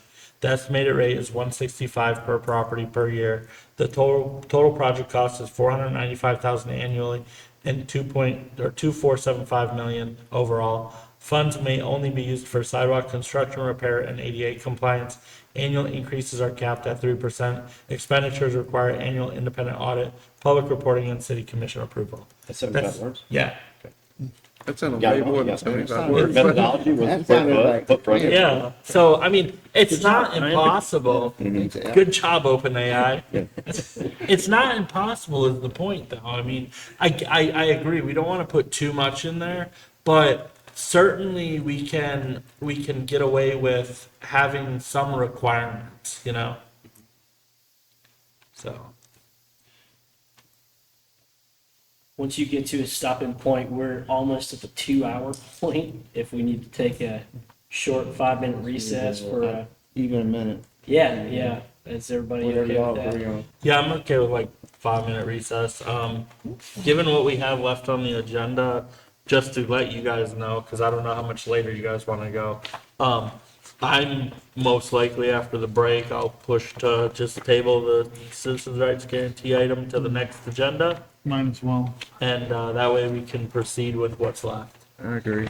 Because these are items that I We'll basically be said here. will. We need keep- more time on Yeah, I want it to be the next major thing we discuss, I but I'm agree. okay kicking it down the. Yeah, the both next of meeting. them are Yeah. important, so. Yeah. I think section 6 is just so complex. It's going to take us, Oh, and that's why I wanted to explain to the mayor that I really don't want us to rush to failure on this. You know, We Yeah. got to get an ordinance done by I February do, 13th. yeah.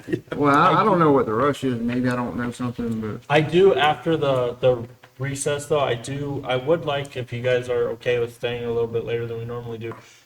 We're close to the end of 6C. And I think with what's left, I think we can honestly get through the rest of 6C tonight. Yeah. After the recess. I do have something, right? I have to go at 7. Okay.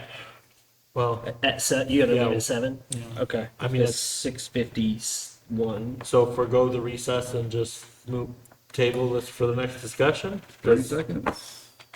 Just go yeah. for it. I'll go till 7:05. All right. Let's I'm let's just yeah, gonna go. let's just Okay. take a 2 or 3 minute recess and we'll be back. I have my mind clear.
to 6C2. We can just kind of review that. So shall not be used to create, fund, or support new permanent or temporary employee positions. That was what Mr. Lightfoot had mentioned he wanted in there.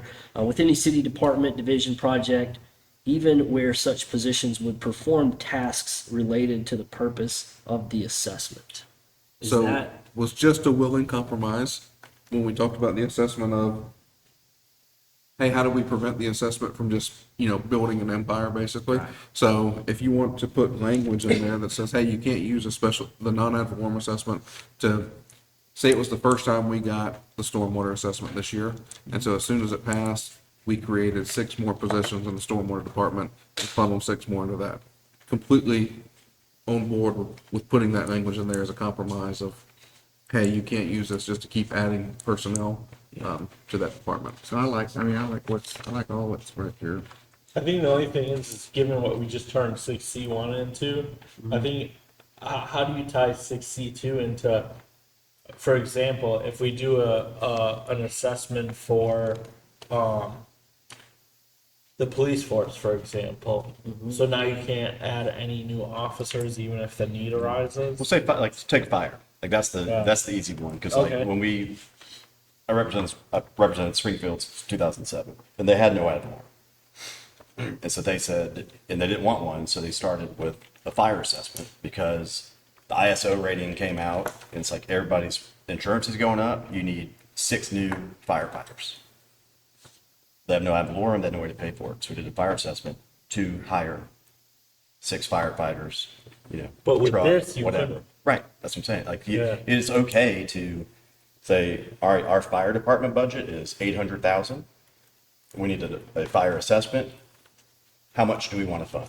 40%, 50%, 60%, whatever. And again, it's a special assessment. It's a faucet you can turn on and off every year, and it has to be approved annually.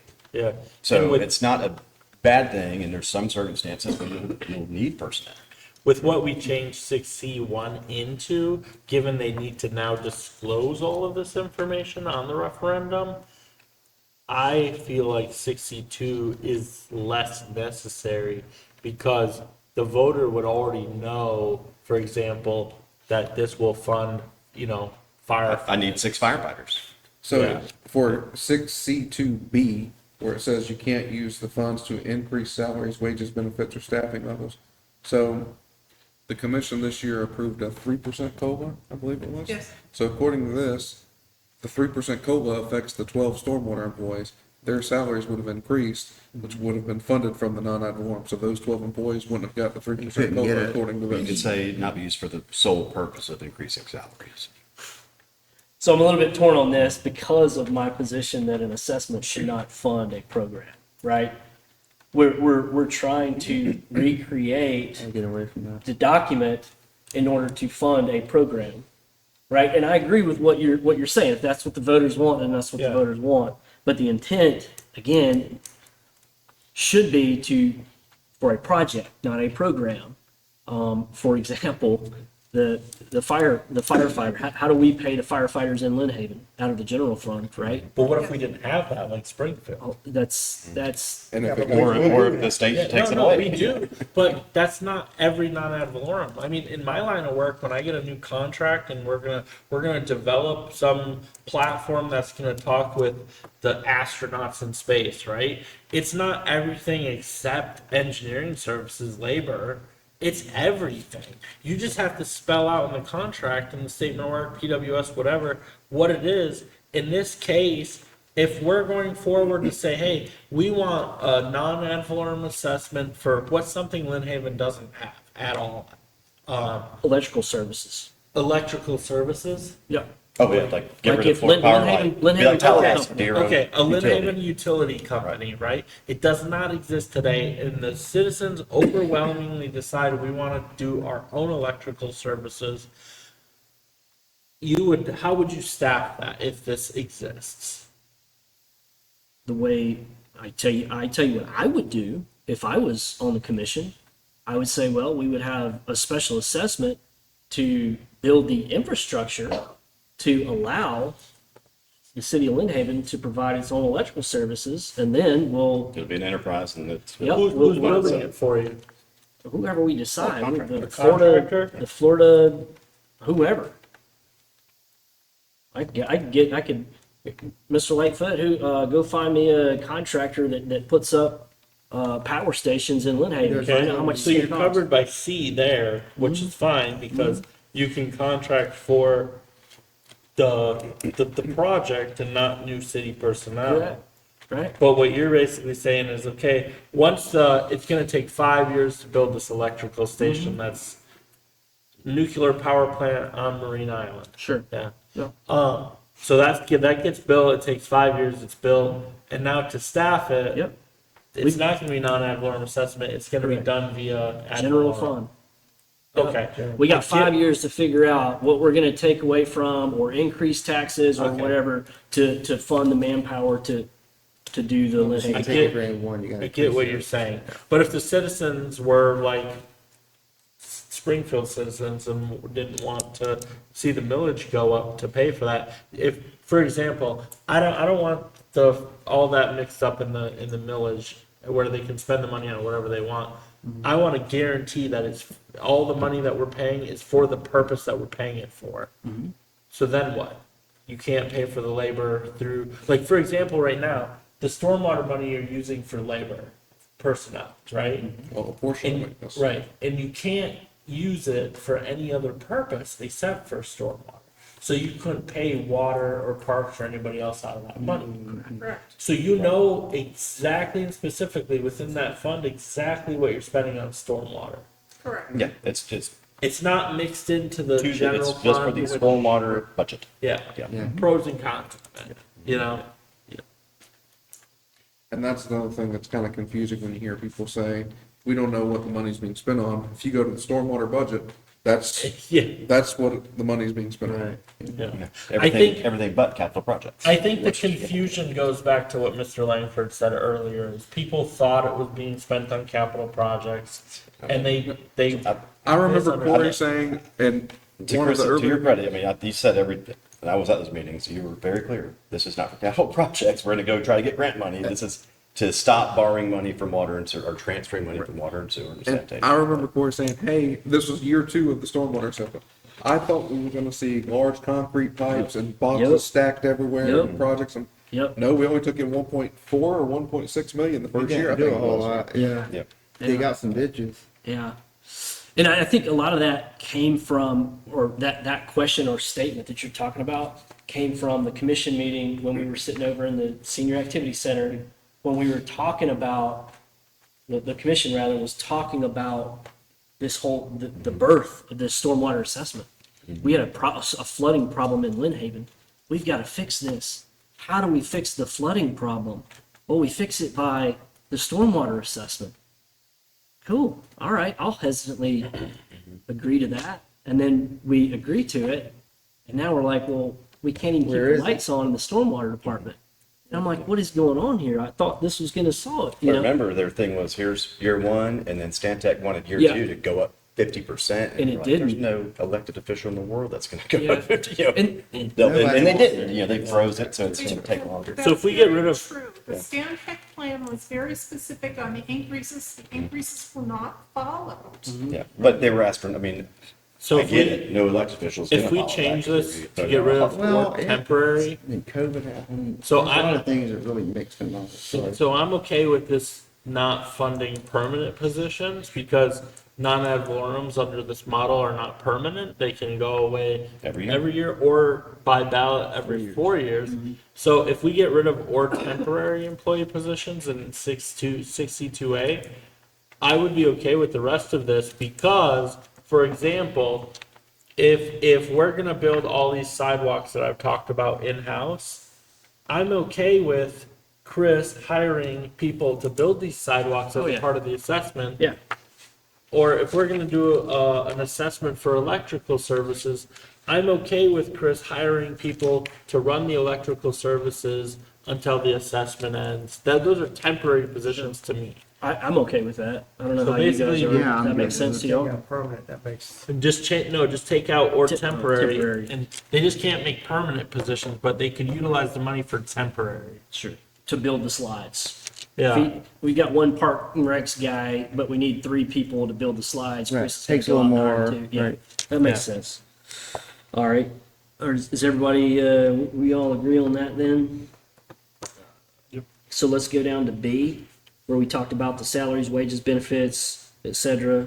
Then how do we want to tackle that with, let's say, Mr. Lightfoot needs to hire, two new employees for the Parks and Rec department because it takes 4 years to build 3 slides. All right. During those 4 years of this assessment, those employees can't get any sort of salary increases if everyone else gets COLA increases.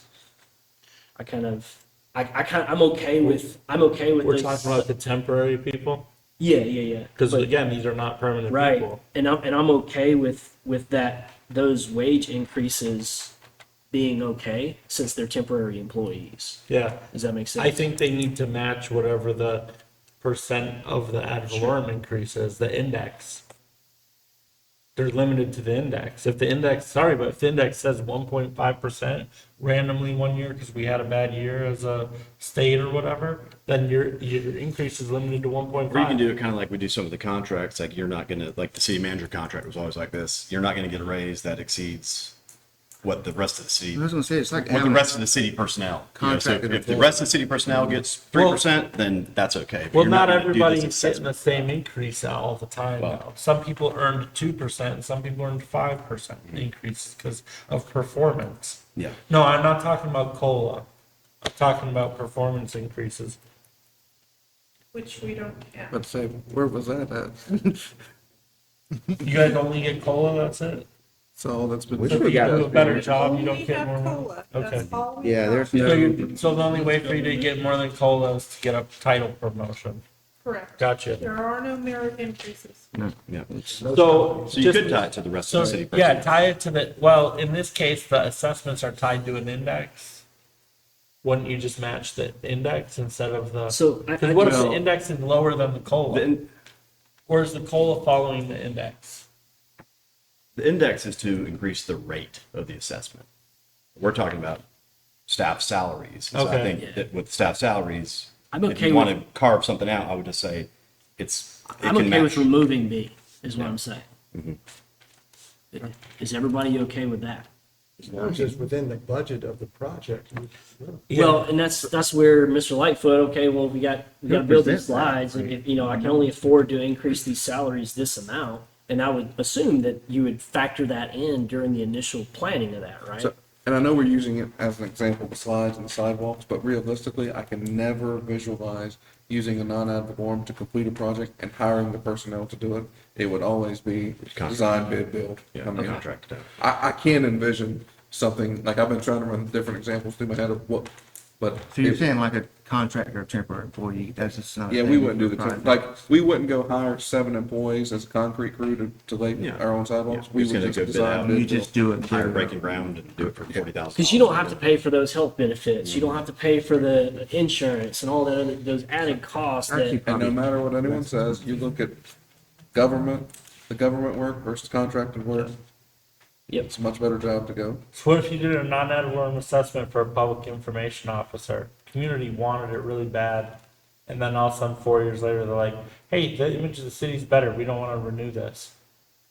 I would say that's more, of you would be hiring a public information consultant versus a A temp- employee. But also, I don't know that a special, a non-ad valorem assessment, again, what's the special benefit to each property owner to have a PIO? And that's gonna be hard Yeah. to find a consultant that can give you a study that says that that's accessible. If Higher, it's, higher property values when the city doesn't look like it's full of if it's chaos. less than No, 100 grand a year, there is no that's- reason we should be yeah. going for a non-ad valorem. That's gonna be tough. Yeah. So if we remove 6C2B, would we just convert C to B then?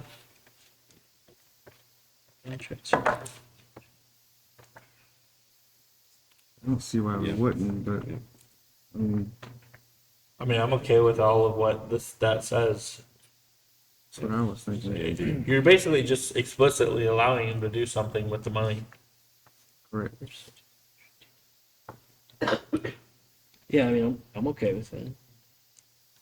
I know David's got it balanced, so whatever we're Yeah. gonna I do, did, do it. I got. a He's couple already minutes. over his- I can go a couple minutes. We got two more things on 6C3.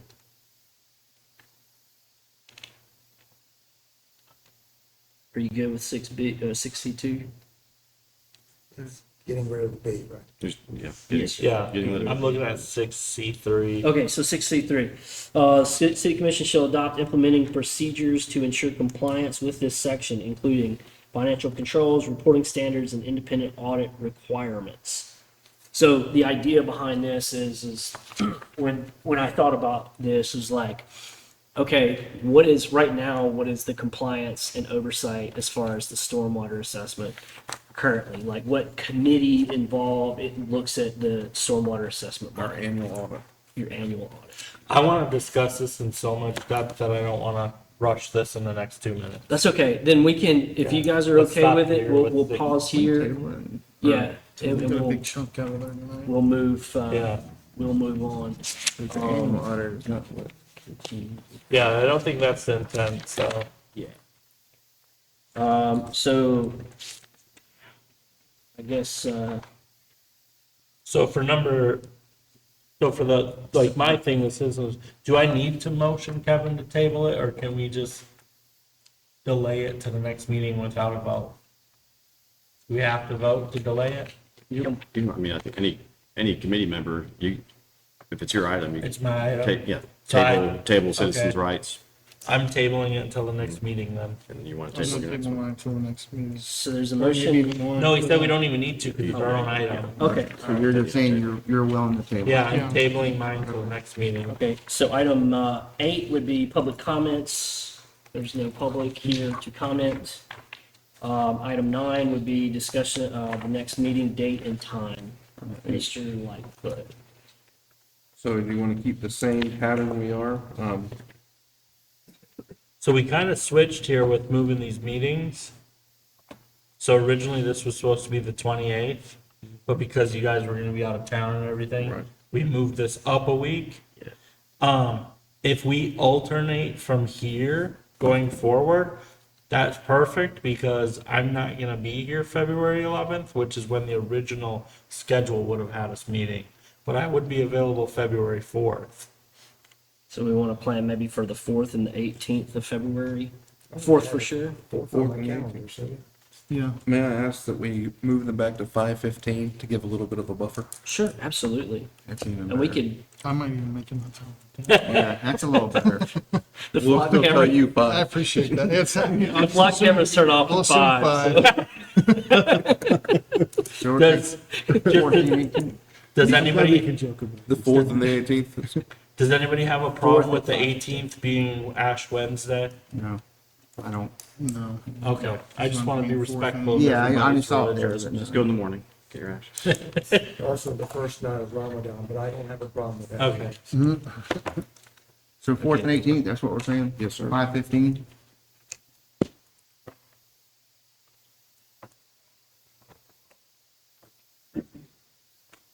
All right. So that covers that. The last item is to adjourn. Thank you guys. Thank you.